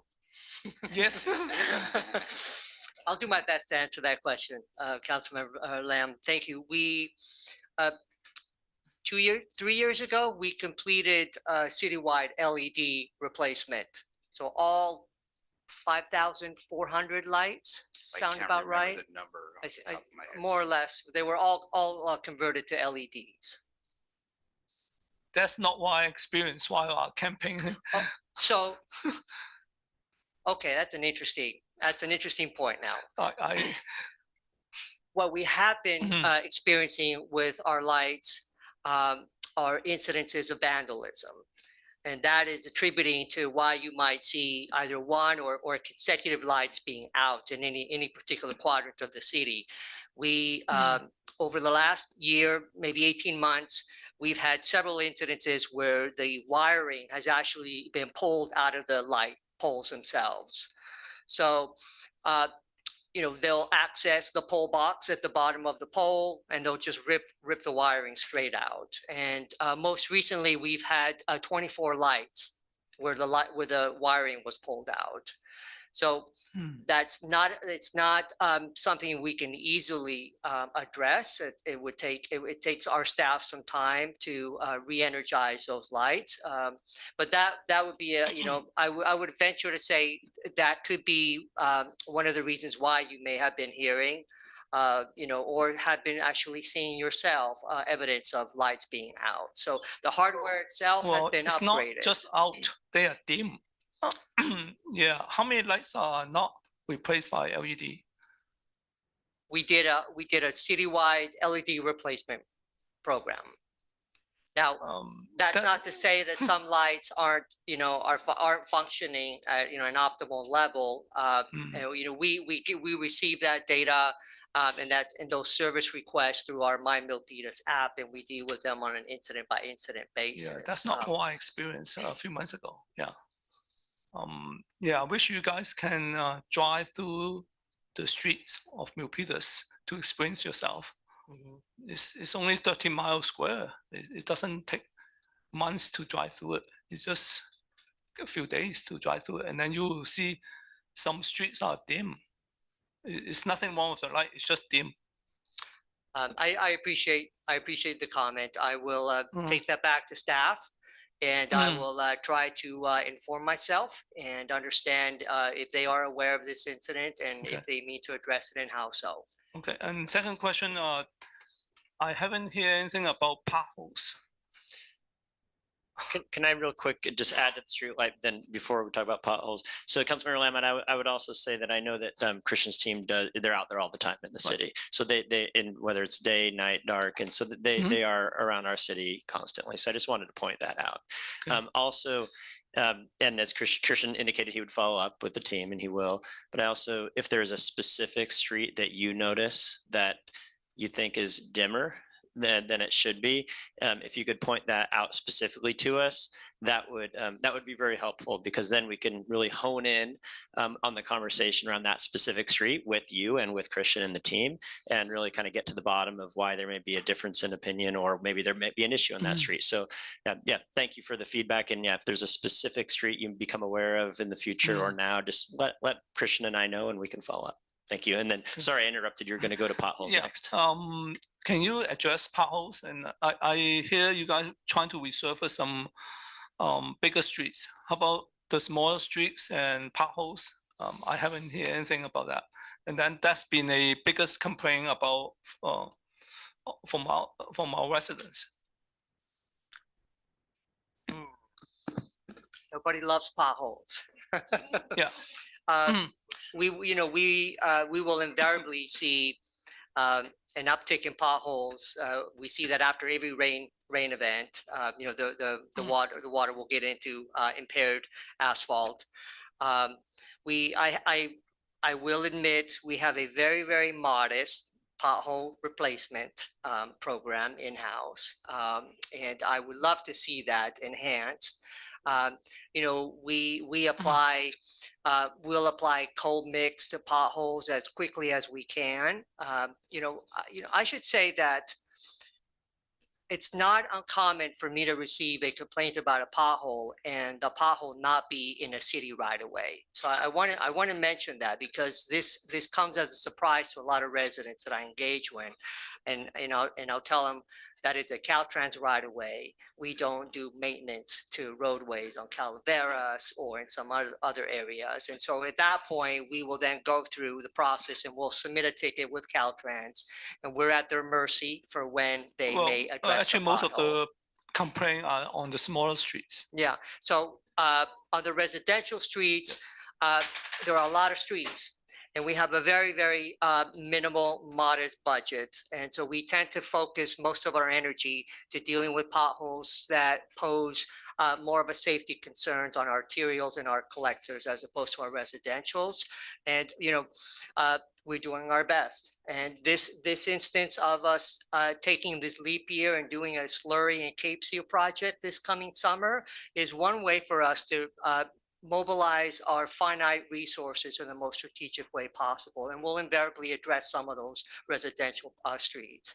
But we don't have enough funding to have a aggressive pothole maintenance program to the extent where we can get into residential streets in an expeditious, proactive manner. We just don't have the resources. We need to allocate resources to do that. Yes. That's the biggest complaint. That's affect everyone's daily life. And then, I'm just sharing the realities of the number of requests and the budgets that we have to I'm address just sharing those. the reality of the Yes, residents. absolutely, comments. understood. Yeah, we need to fix it.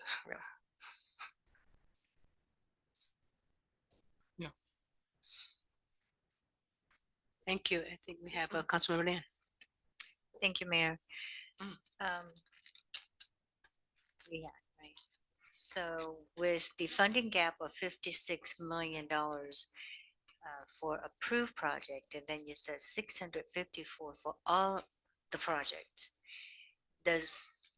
When you say all the project, does that include the 9 new projects too?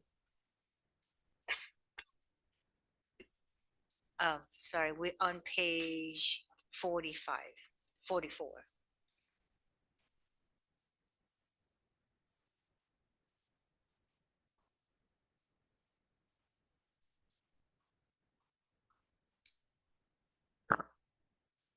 Looks like you're talking about the 9 projects, the new 9 projects. Looks like the 9 new projects are fully funded.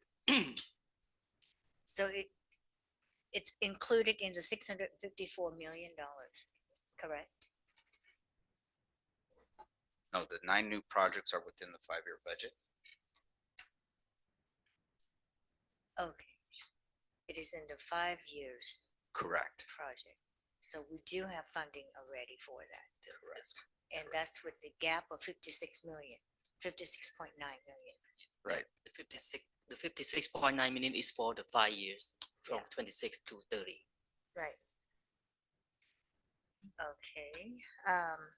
My other question is page 20, when I saw other funds with 2.685 community and then 2.995. What's other funds?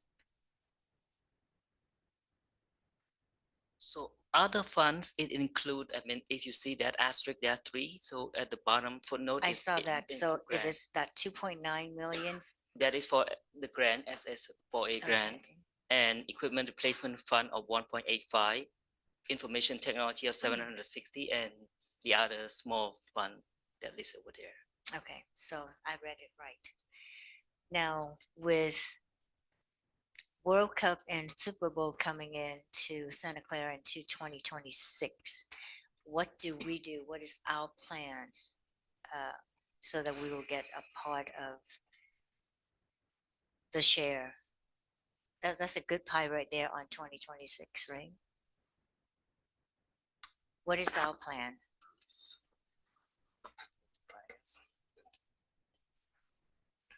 I'm sorry, good evening, council member. So if we are planning on getting all those street lights on Main Street done before the World Cup and the Super Bowl coming, so that at least we will have some businesses here in Milpitas. Yeah, I'm going to direct that to Director Dorenzo, because that's a public works question. If you were talking about replacing streetlights, and that's a Or schedule. anything that we discuss here to better our city, so that we can. I don't mean to kick it back, but I'll go ahead and respond. to Yeah. a portion of your Okay. question. So the streetlight project that we talked about on Main Street is most likely not going to be completed by that time, unfortunately.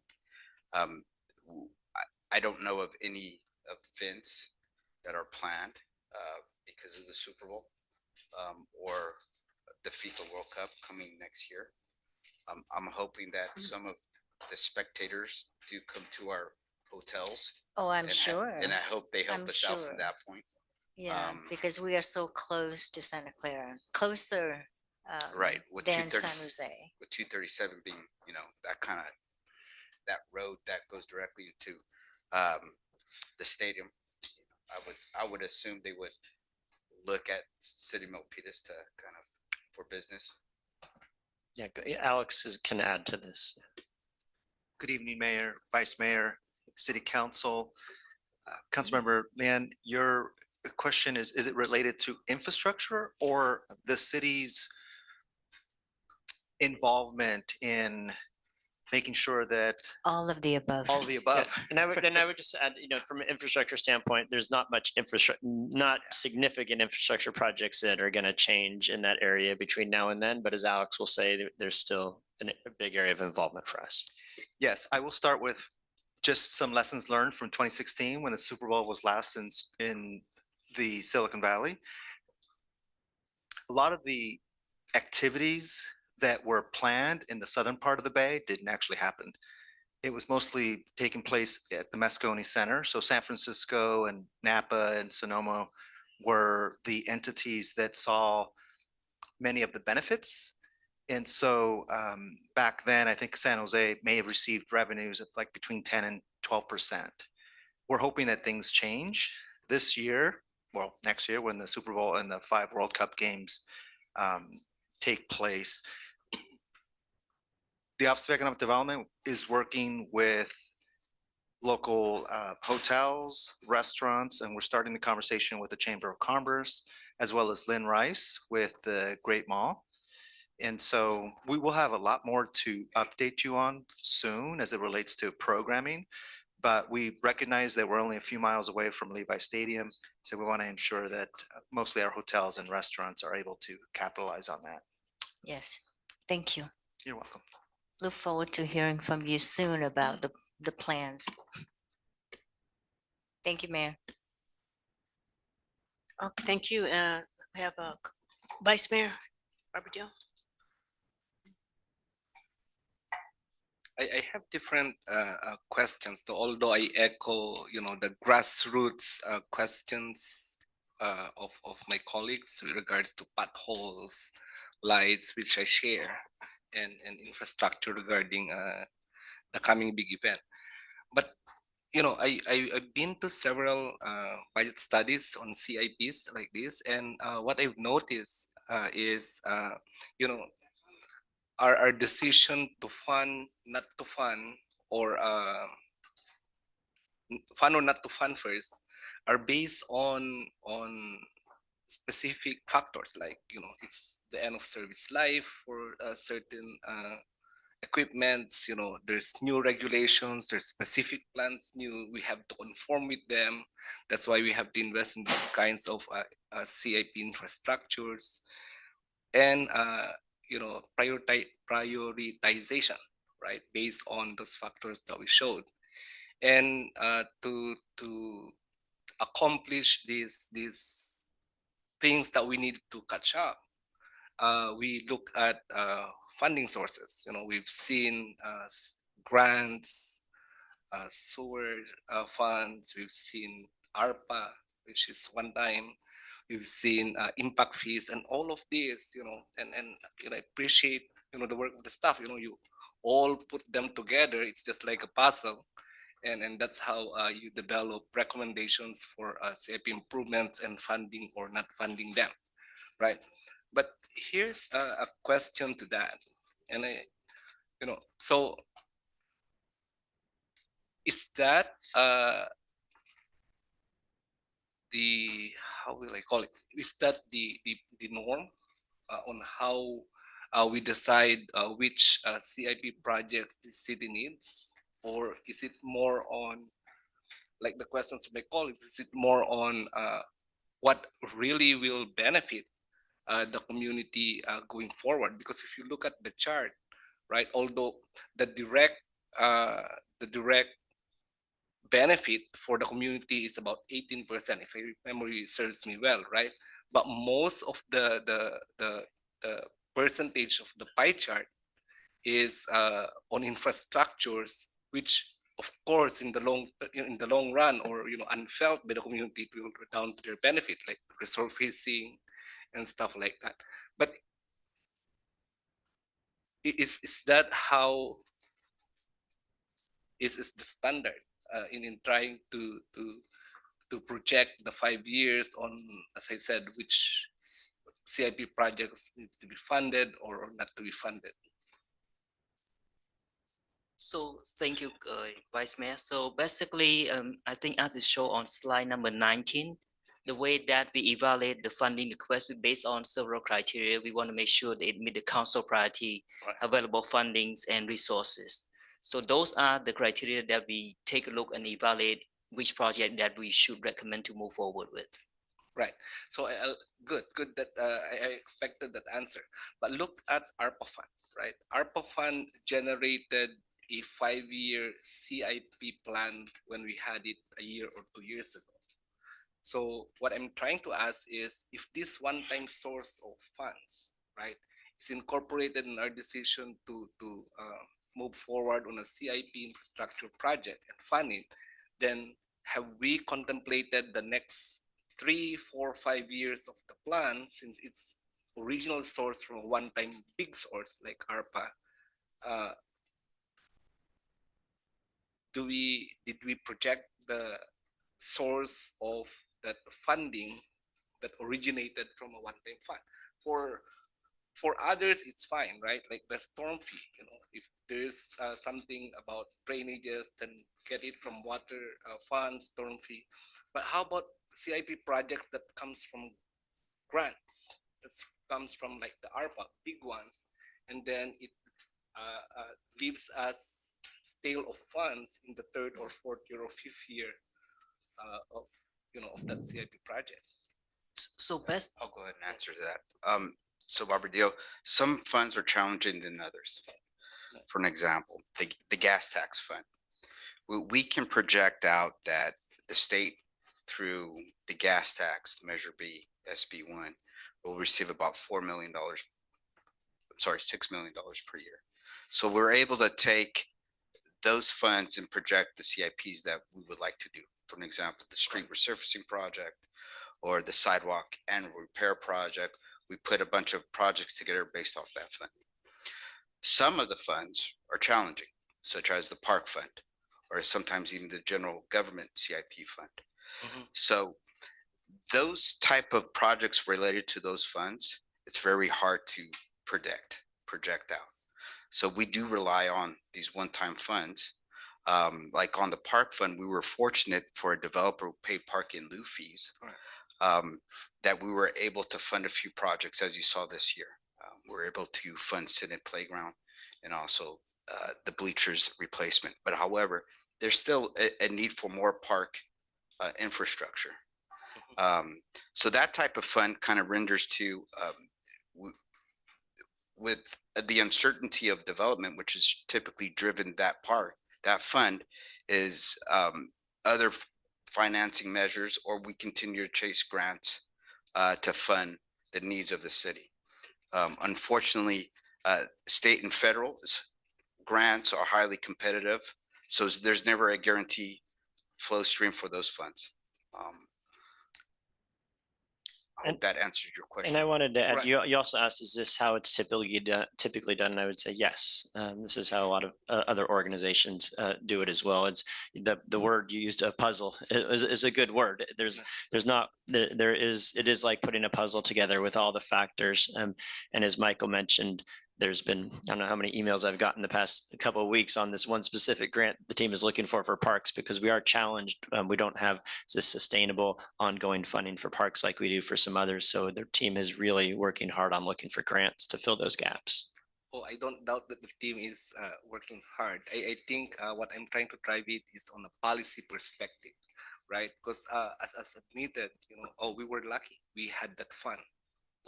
It's good that we have that one-time source.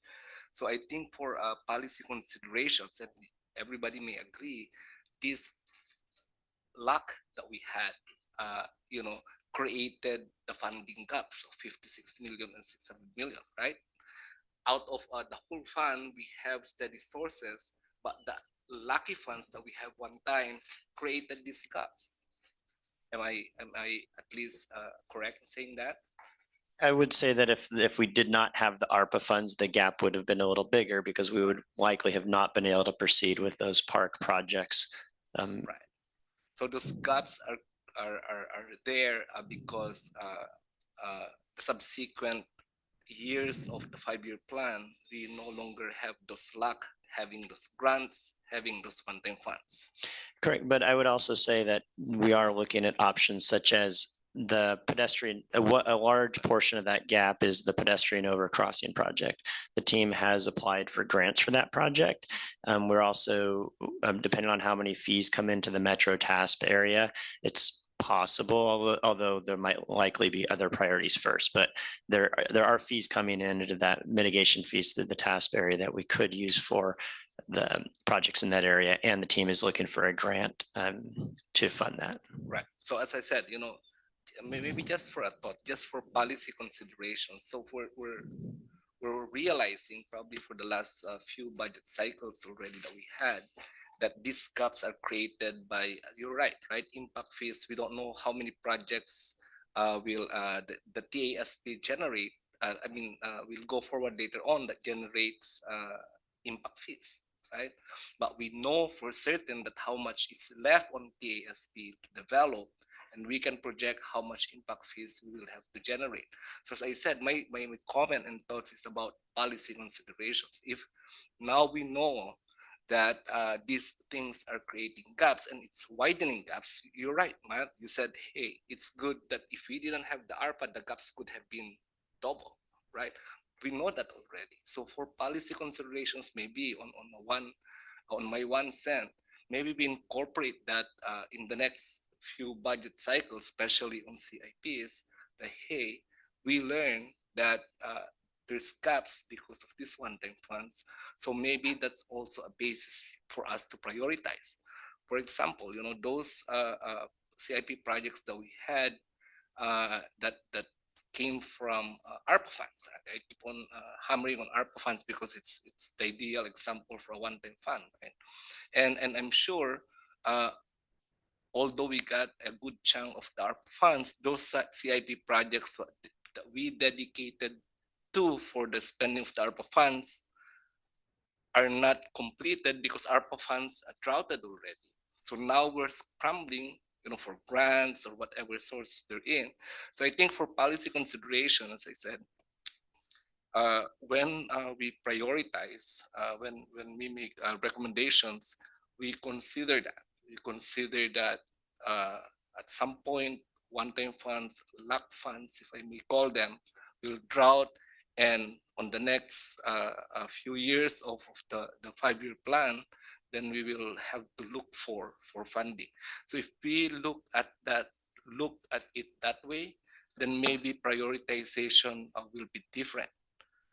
We will fund more on certain projects with at least certain funds or certain projected funds, other than rolling our dice on possible grants and possible one-time funds. So just that for later on.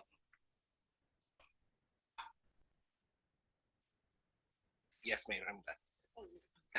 Okay, thank you. Okay, Council Member Chua. Thank you, Mayor. Chief.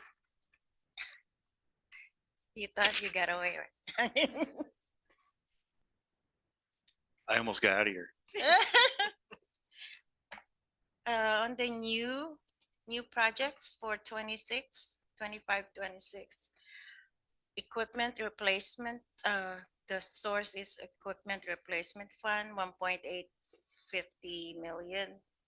Urban search and rescue vehicle. Can you describe, please, the Yeah. need? Yes, So a little bit of background on the urban search and rescue vehicle. So as you're aware, two of our primary missions in the fire department are to respond to structure fires and to provide first responder services at the EMT paramedic level to the community. One other mission that the fire department is also responsible for is the ability to provide what we call special operations.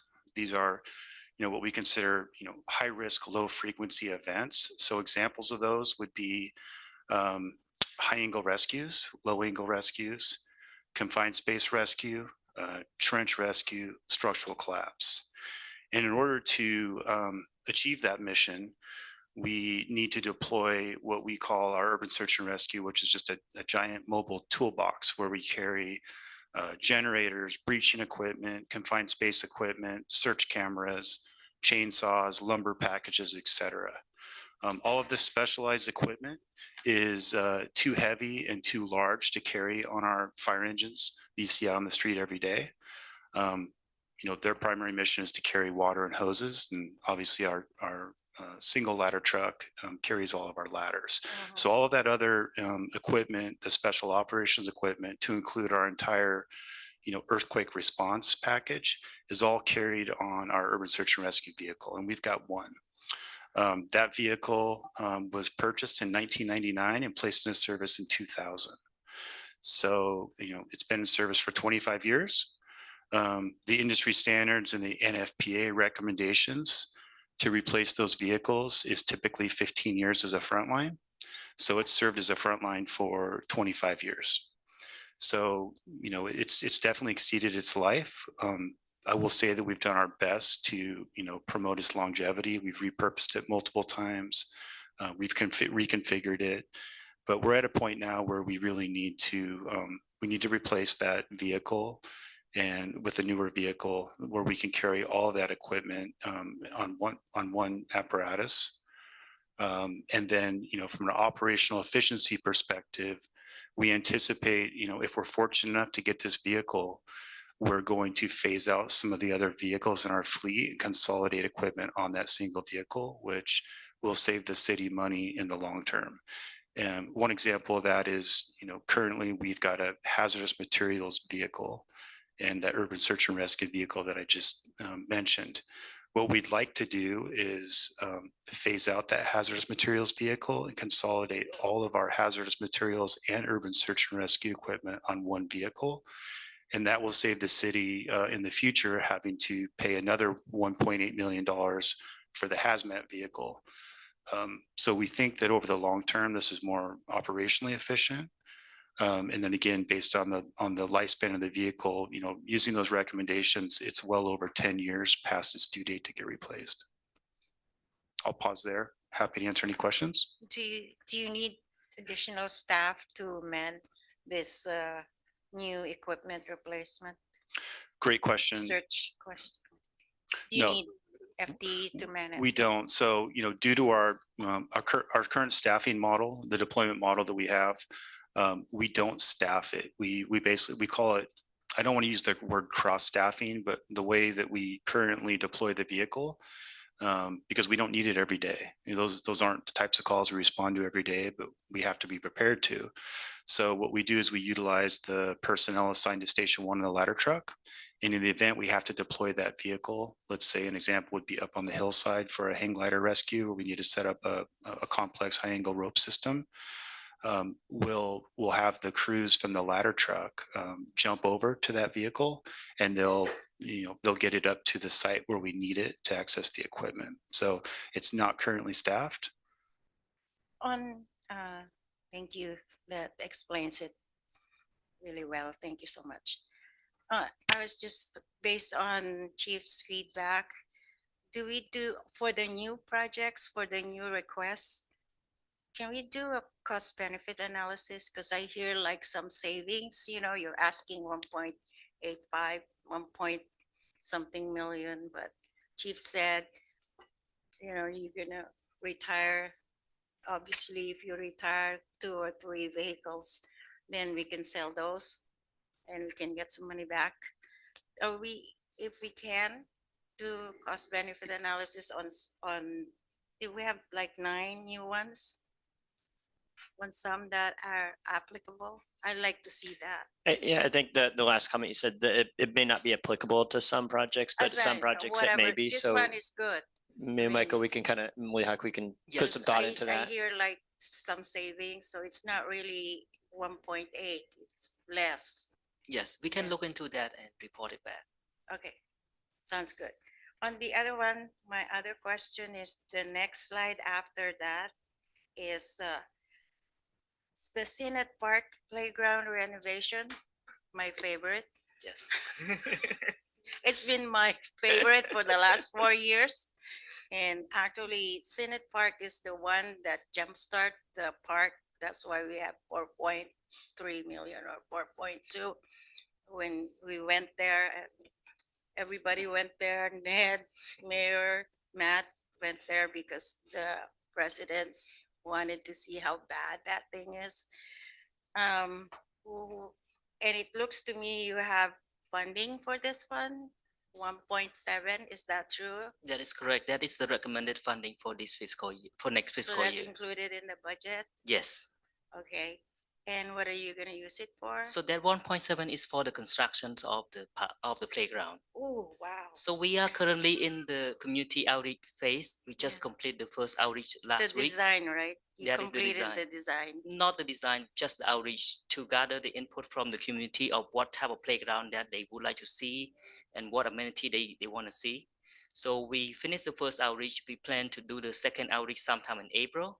So once we get all those input, we're gonna start the conceptual design and continue to develop the construction document, which is anticipated to finish by early of 2026. Wow, Then we can start the constructions of the projects in summer 2026. that's wonderful. That's great news, actually. Yep. Finally. So that's good. So, I like that. Councilmember Truitt, well, one thing I want to mention on that, we were fortunate from a developer that we were able to get park inlet fees to pay for Really? this, for this How did we renovation. do that? It was part of their fees. Oh.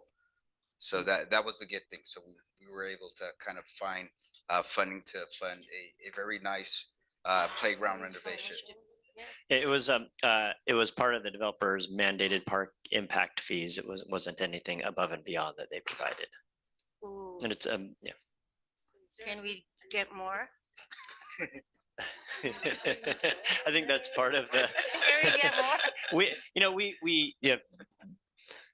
We cannot force anybody to provide more than they're mandated in fees, but we typically do have casual conversations with developers about whether they'd be willing to provide more than they're obligated to. And every once in a while you'll get someone who does, but for the most part, they stick to the fees they're required to pay. I think we should seriously look into the business rate modification, enhancement, modernization, because if we can use that as a leverage as well, like if there's a lot of money being asked for that business tax rate, then we can use that as a leverage to negotiate for something.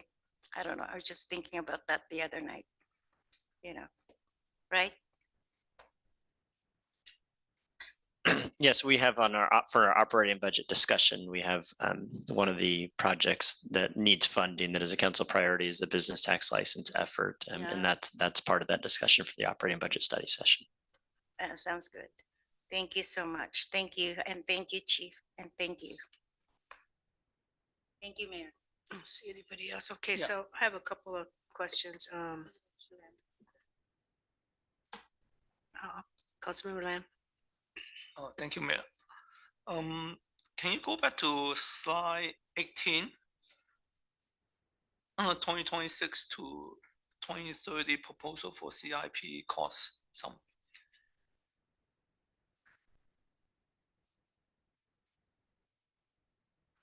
Okay, I have a question regarding street, water, and sewer. It's listed a number of projects, 40 for street, 27 for water, and 11 for sewer. And those projects, for example, streets, are you repairing street or building new streets? Water, same thing. How do you evaluate or how do you come up with it 27 projects?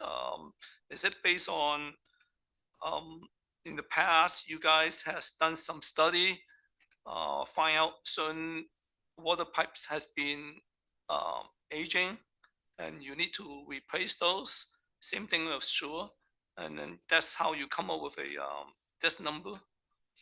So thank you, Council, for the questions. So yes, 40, 27, 11 are the total project numbers that is proposed to approve as part of this 5-year budget. But just to clarify that 40 projects, I believe it's only maybe 2 or 3 projects that are new projects. The previous 37 or 38 are the previous approved budget, which is approved last year. So as part of this budget cycle, we only add 1 or 2 projects to the street category.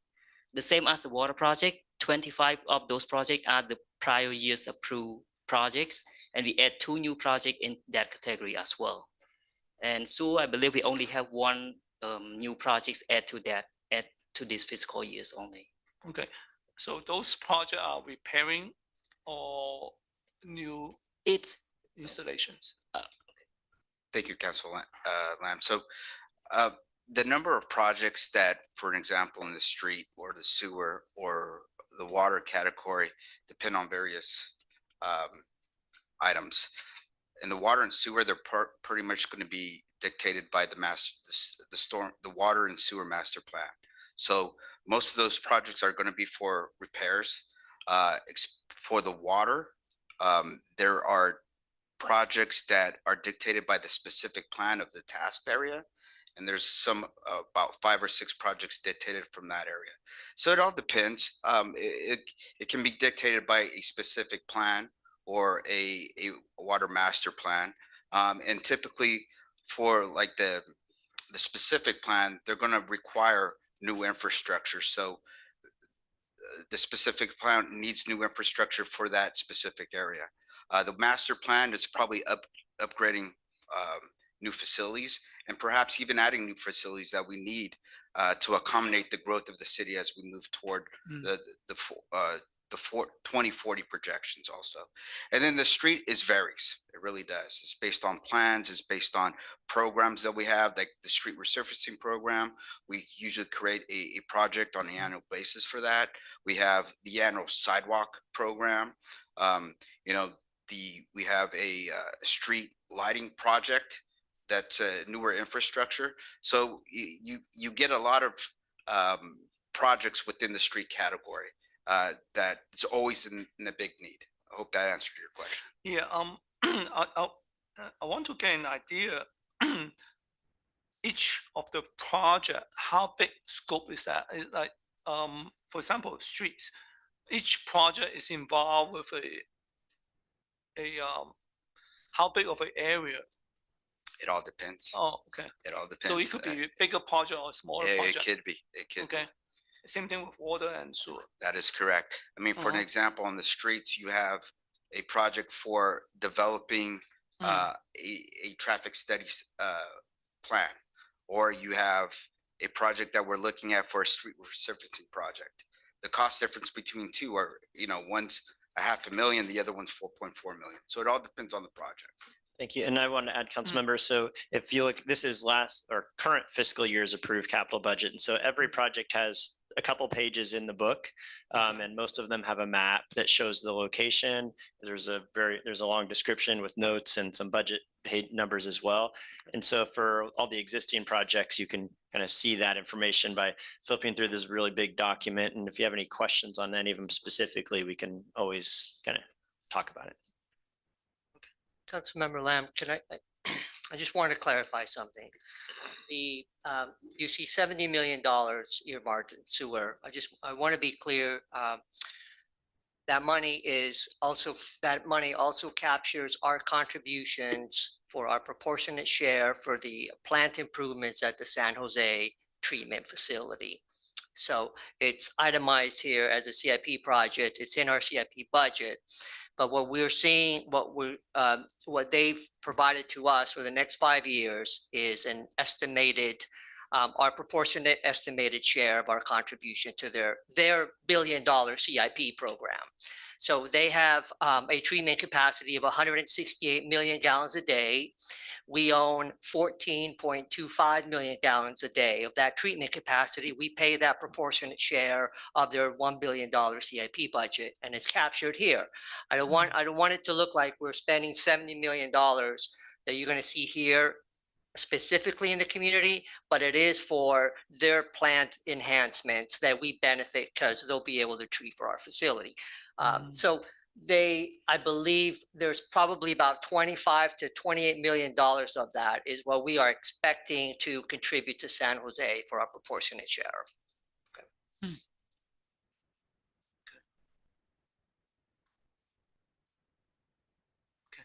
Thank you. Thank you, Councilmember Lamb. We have, I Councilmember just Chua. have, thank you, Mayor. I just have one ask for each department, and I don't want to burden Director Luz, so I'm asking from each department. If you have a consultant in 2024, can you please enumerate them? Make a description saying what the project they worked on, how much is the budget, and what is the actual expenditure? We'll lead the collection of that information. Councilmember Chua. Can they get it themselves? I mean, it It, doesn't. it comes out of our clunky financial system, so we will get you that information. Oh, you can get that? We now? can get it with some struggling with our financial system as it stands, Is but we that will the get it. new? Is the new The new one's gonna ERP? be much spiffier. We'll get, Is be that able to the get that new information. ERP? The new That we ERP is, spend something the million? new ERP is not in place yet. It will be going live July 1st, and our intention is to basically have much of that information much more readily available to you. And I would just like to add, if we could just take that request back and talk it about a little internally. I know in the past few years, I know you've asked for this before. I've and asked we've for had, this. We have struggled creating a master list with our existing systems. And so I would like the opportunity to kind of take that back internally and follow up with you so we can kind of let you know I what think we it can and should can't be provide. We'll given follow to up with the the council. rest- Oh, the yeah, rest of the definitely. Anything we produce on this would be provided to everybody. But we just need to talk internally to see what we're capable of doing right now with our existing systems and But follow up. I don't want it fancy. I just want the data. Do you see what I'm saying? That's why Yes. I'm asking each department. Do you have a consultant? Yeah, It's we fancy. would want some protocols too, because the city employs any number of consultants on different projects. So it might be major projects over a certain size that we would come back and Yeah. provide you with. Any outstanding, if you will, any outstanding consultants in 2024 that we use? The type of project, just a little description. What's the budget and how much have we spent? And if it's completed, it's just a way for us to gauge, I think, but we're paying for the consultants. And the other one, this is for Director Christian. Sorry. And I asked this last year, I think. And I wanted to see the statistics on the My Milpitas app. How many did we get and how many did we resolve? How many outstanding? For the entire fiscal year, you would like to see that? Sure. That would be nice. This is also a way for you to justify an FTE, if you will, if you need it, right? If. Okay, thank you. Thank you, Matt. Thank you, Director Luz. Thank you, Director Christian. Thank you, City Manager. Councilmember is also going to suggest, Matt and I will talk about this, but we'll also identify the source of funds, because I know, for example, in the planning Yes. department, we have some very large projects for which we hired consulting teams to work on them, but some of those were grant funded. So we'd want to Right, show if yeah. they were grant funded versus funded through CIP. That would be awesome. It's just for us to gauge. I think we've been asking Thank for you. this for a while. That's good. Thank you, Mayor. Thank you, you're welcome. So I have a couple of questions. For the ADA that I saw over here, is that is that money that's coming out of our general fund, or is that ADA improvements, or is that money from from the state or the feds? That's already, I think you're talking about the bleacher project, correct? the ADA for There's two of them. sidewalk. Oh, go ahead. For Michael. the sidewalk. Yeah, you know, the Repair. ramps, the ADA ramps. That's actually coming from the gas tax. We couple that project up with the street resurfacing Okay. project. Because when we do some kind of treatment to a resurfacing, we have to upgrade all the sidewalks to ADA compliant. So we couple those two projects together, and typically Okay. they're funded by either the gas tax, TDA, maybe Measure B, or it's from a street fund typically. And are those funds used to replace to make them better? Because I know you've been, the city has been replacing the old ones with the new ones, you know, now they have. So is it to replace it or to Correct. add new ones? To replace them, to upgrade them to current standards. Because you'll see a lot of them that doesn't have those yellow domes. Yeah, And typically that's an indicator they have to be upgraded to the new. and they do have to be upgraded to that Yes, they do. standard? Yeah. Oh, okay, That's a state federal mandate. okay. I can, to answer that one, that is a requirement of the ADA. It contemplates that cities for sidewalks can't update everything overnight. Project that updates the surrounding area to a certain extent, you're required to update those locations. That's why most cities conjoin those two parts to both have the funding for the streets consistent with the funding for those ADA upgrades to the sidewalk.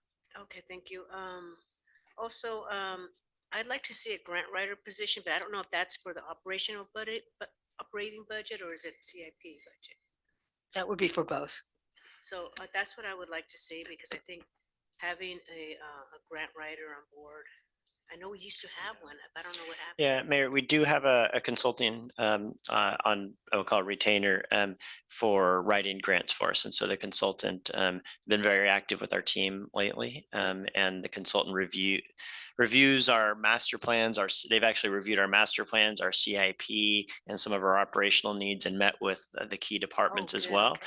And so they there's a monthly meeting where we kind of check in, and they recommend grant opportunities to us as a group, but they also on a regular and daily basis, and because I'm copied on all the emails, so there's a lot, recommend grants to our specific departments, like if there's a police or a housing or a recreation grant, and they're actually very, very good at identifying the criteria, if there's any matching funds needed, and whether or not they think we'd be successful or not. And so we are working with that grant consultant right now. Okay, so we do have, Correct. excuse me, we do have one. I know the city of Santa Clara, I think we met them at a California League of Cities event, and they have I was told by their mayor that they have a real good grant writer that finds them all kinds of grants. Okay, I'll check to see who they have, but yeah, we've enjoyed the relationship so far with the consultant. I think they've been on board with us for about 4, 5, 6 months now. Okay, I'm glad that they're out there looking up. So you don't tell them where to look. They do the research. They're active. Correct. Every once in a while, there's a local grant that we share with them that we're aware of, but no, you're correct. It's mostly them actively out there looking at grants and then meeting with us and guiding us towards those grants they think will be successful in. And they're very, Yeah, those grants are really helpful for our budget. The other thing I was gonna ask you is, let's see. Oh yeah, so I would like the city to look for a site, even though we might not get funded, for a pickleball, because I know that other cities have been providing. I know we can't afford it, but at least if we can, in the future, kind of look for a site. So that way we could start developing, because Mayor. there's a big demand on that, so. Mayor, I think that's part of the strategic pickleball plan for Milpitas. Okay, that would be part of that. Yeah.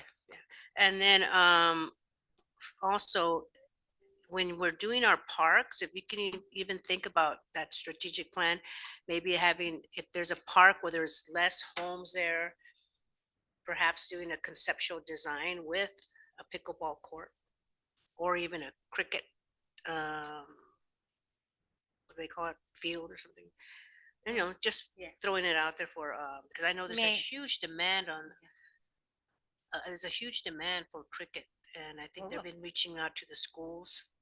So if we can have, just in case, there's might be a conceptual design of a place where there's no lack of housing with the noise. Mayor, I might ask if our Parks and Rec Director might comment Might on want to when say our, something. when our Parks and Rec Master Plan was completed and how it addressed those issues already.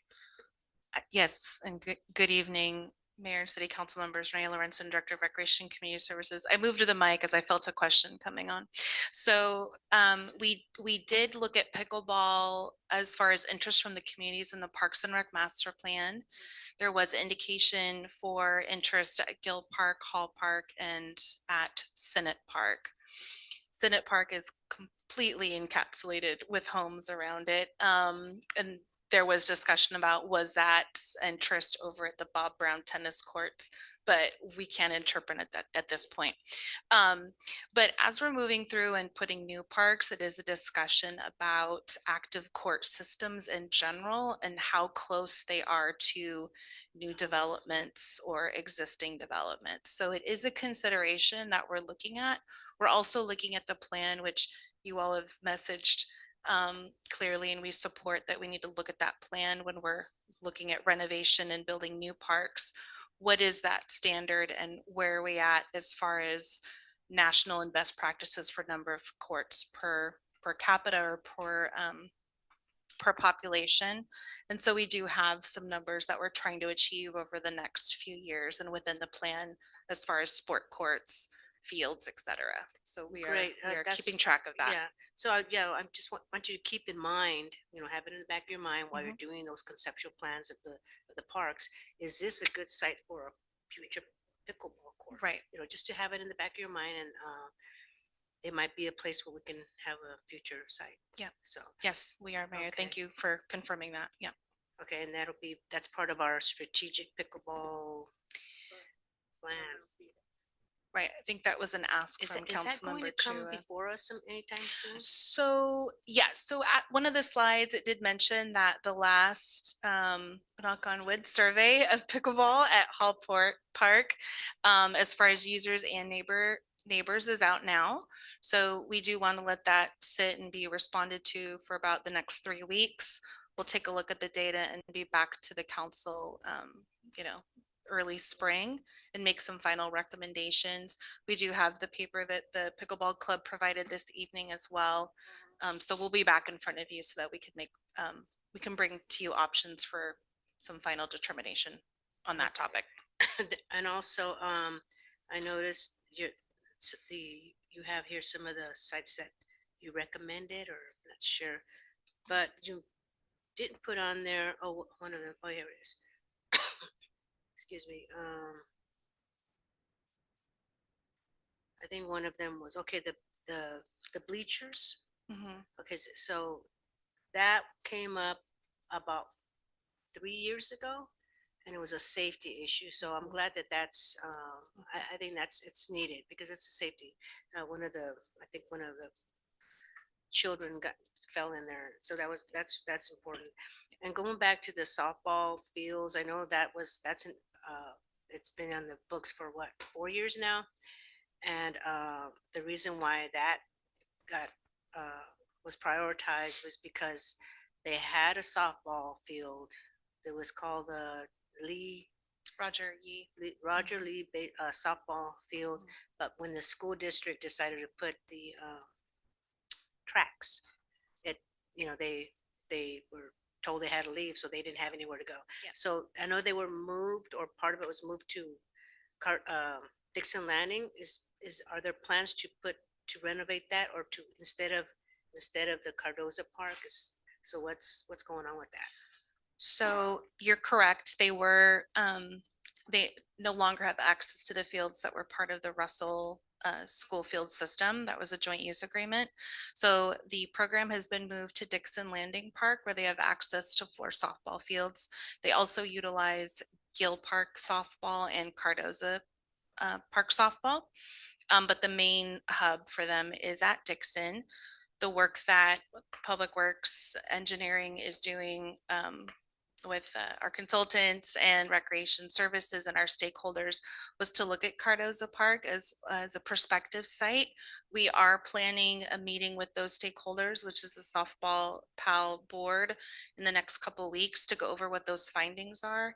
And if at that point we want to move on and bring recommendations regarding Cardozo, or do we want to look at other sites in Milpitas that might be feasible? Also, is there a way that we can work with the school district, like Mary Hill School, the private school, the school, MUSD school site that is rented out to or leased out to a private school? I mean, that area in the back is so huge. Is there any way you can do a partnership with it? If Cardozo Park doesn't work out, if it's, because I know it's a lot of money, unless we can find grants. So, yeah, and then I'm also thinking about the parking, but again, it all depends on the school district and if the community wants it there. But I'm still, even though I'm still going to push for the softball teams because they were pushed out. They were unfairly pushed out. So I think that's a priority for the girls. Yes. So we do have joint use agreements with the school district for open space, which are used both ways, which is a nice partnership.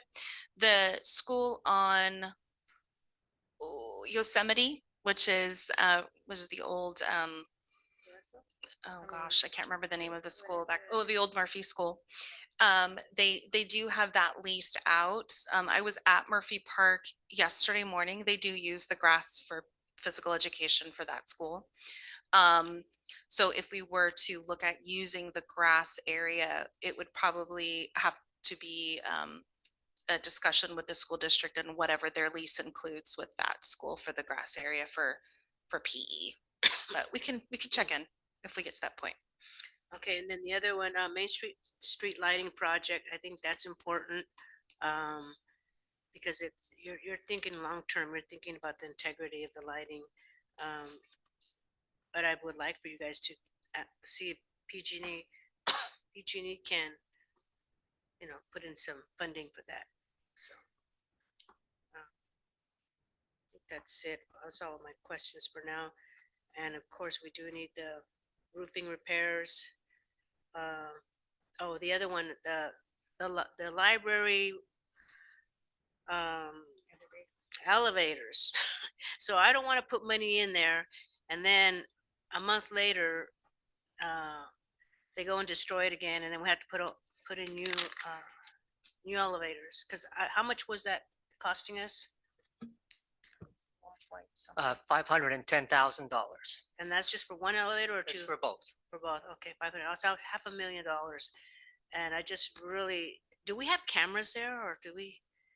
And it's an ongoing. There's a lot of vandalism, and I hear you about the street lights. They steal the copper. This is a huge problem in our city. It's getting worse, and I'm hoping that we can do something about it. It's just, especially the library. There's graffiti on the walls. There's trash. It's just, we need to start doing something about that. It's just not, a lot of families, kids go there. I know 4 years ago, there was a problem with bed bugs and they had to evacuate the whole library. So yeah, I think we need to be proactive and start doing some planning. I don't want that to happen. $500,000 for elevators that were destroyed and they were out for 6 months. Just, it's not good for the community. I think that's all I have for now, but any other Mayor. recommendations? We have Councilmember Chua. I just have a quick question with Matt or Ned. The grant consultant is different from the federal lobbyist, correct? Correct. I need to see how much, it's part of the consultant statistics, how much we pay for those. Yeah, those two, I can easily provide those to the city council for those two contracts. Thank you, Matt. For Chief, Dara, wake up. I was just about to feel left out. I don't know if this is part of it, this is CIP or general fund. I know you said you need ALPR, automatic license plate. Do we do that here or on the general fund? Yeah, operating, you know. Is it CIP or both? There is an existing CIP project for citywide LPR and camera projects. It's currently funded through BSCC grant that Kansan Chu when he was in office, I think 2018, $750,000. And so we have funding in there for, if we don't grow the program for, I think, 2 more years. There was a question by different council members at different times about if the current layout is sufficient. It's doable, but if we wanted to have a really robust license plate reader program, we could probably use an additional 25 cameras. If we fund it through that grant, it will just reduce the window of time of what that money is available for, unless we identify a different funding source. Okay, so that should be asked, right? What Chief Jared said. And I don't have anything, thank you, Chief. I don't have anything for economic development or Jay. So that's good. And also Bill. Hi, Charmaine, and Kelly's hiding. And of course, Director Luz, thank you all so much. This has been, I'm just happy there's a bunch of projects that is like gonna be done in the next few months, I hope. So thank you so much. Thank you, Appreciate it. thank you, Councilmember Chua. So we all know that we're never gonna be able to finish.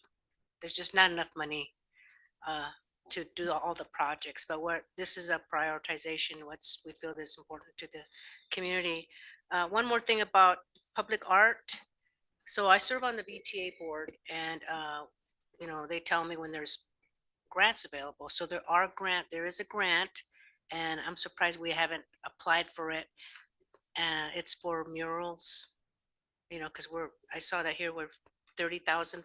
So we need to start getting some grants because it's free. I mean, free money. So, Yes, and thank you, Mayor. specifically for Yeah. murals and even for performances and so forth. Yeah, we got a new list of arts grants, so we're looking through those. Yeah, because they're due pretty soon.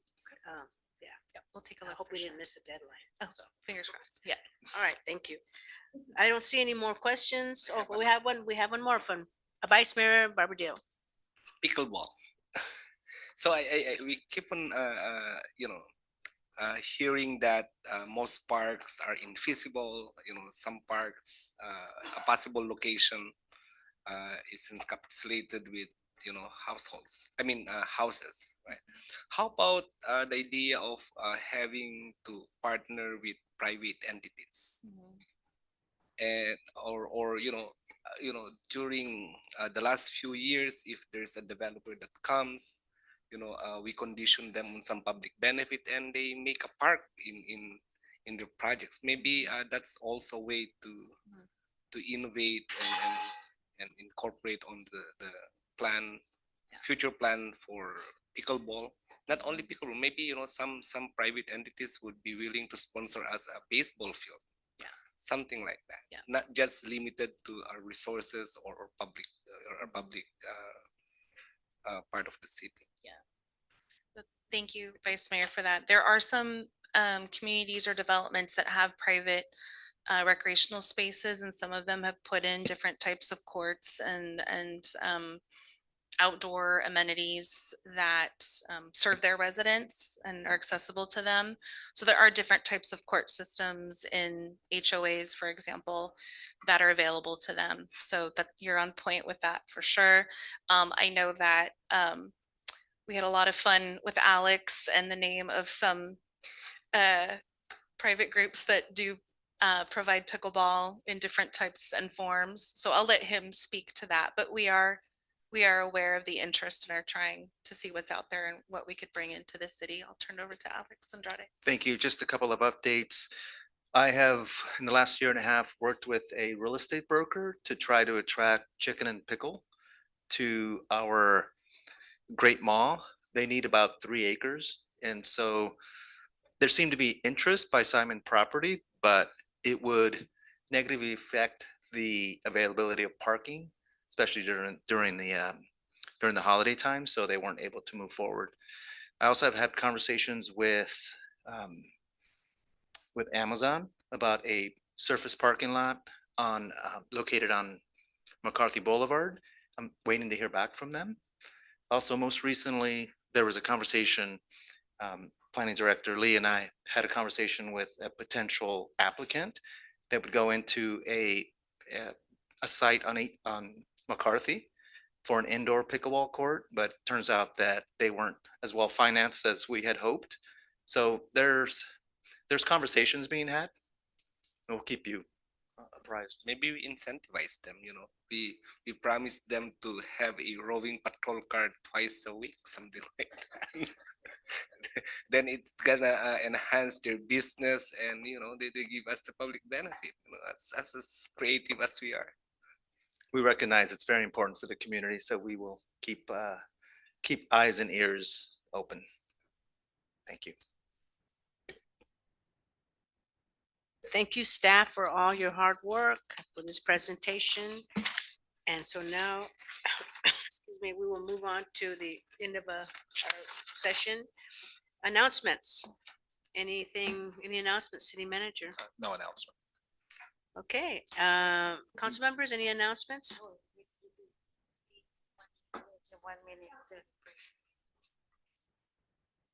We have the A minute of silence for Mike. the condolences. Yeah. So would you like to go ahead and make that announcement? Sure. So if we could give a minute to honor Mike Mendizabal for his contribution, for being a great leader in our city. And he passed this morning at home. So Yes, same. a moment of silence for 1 minute.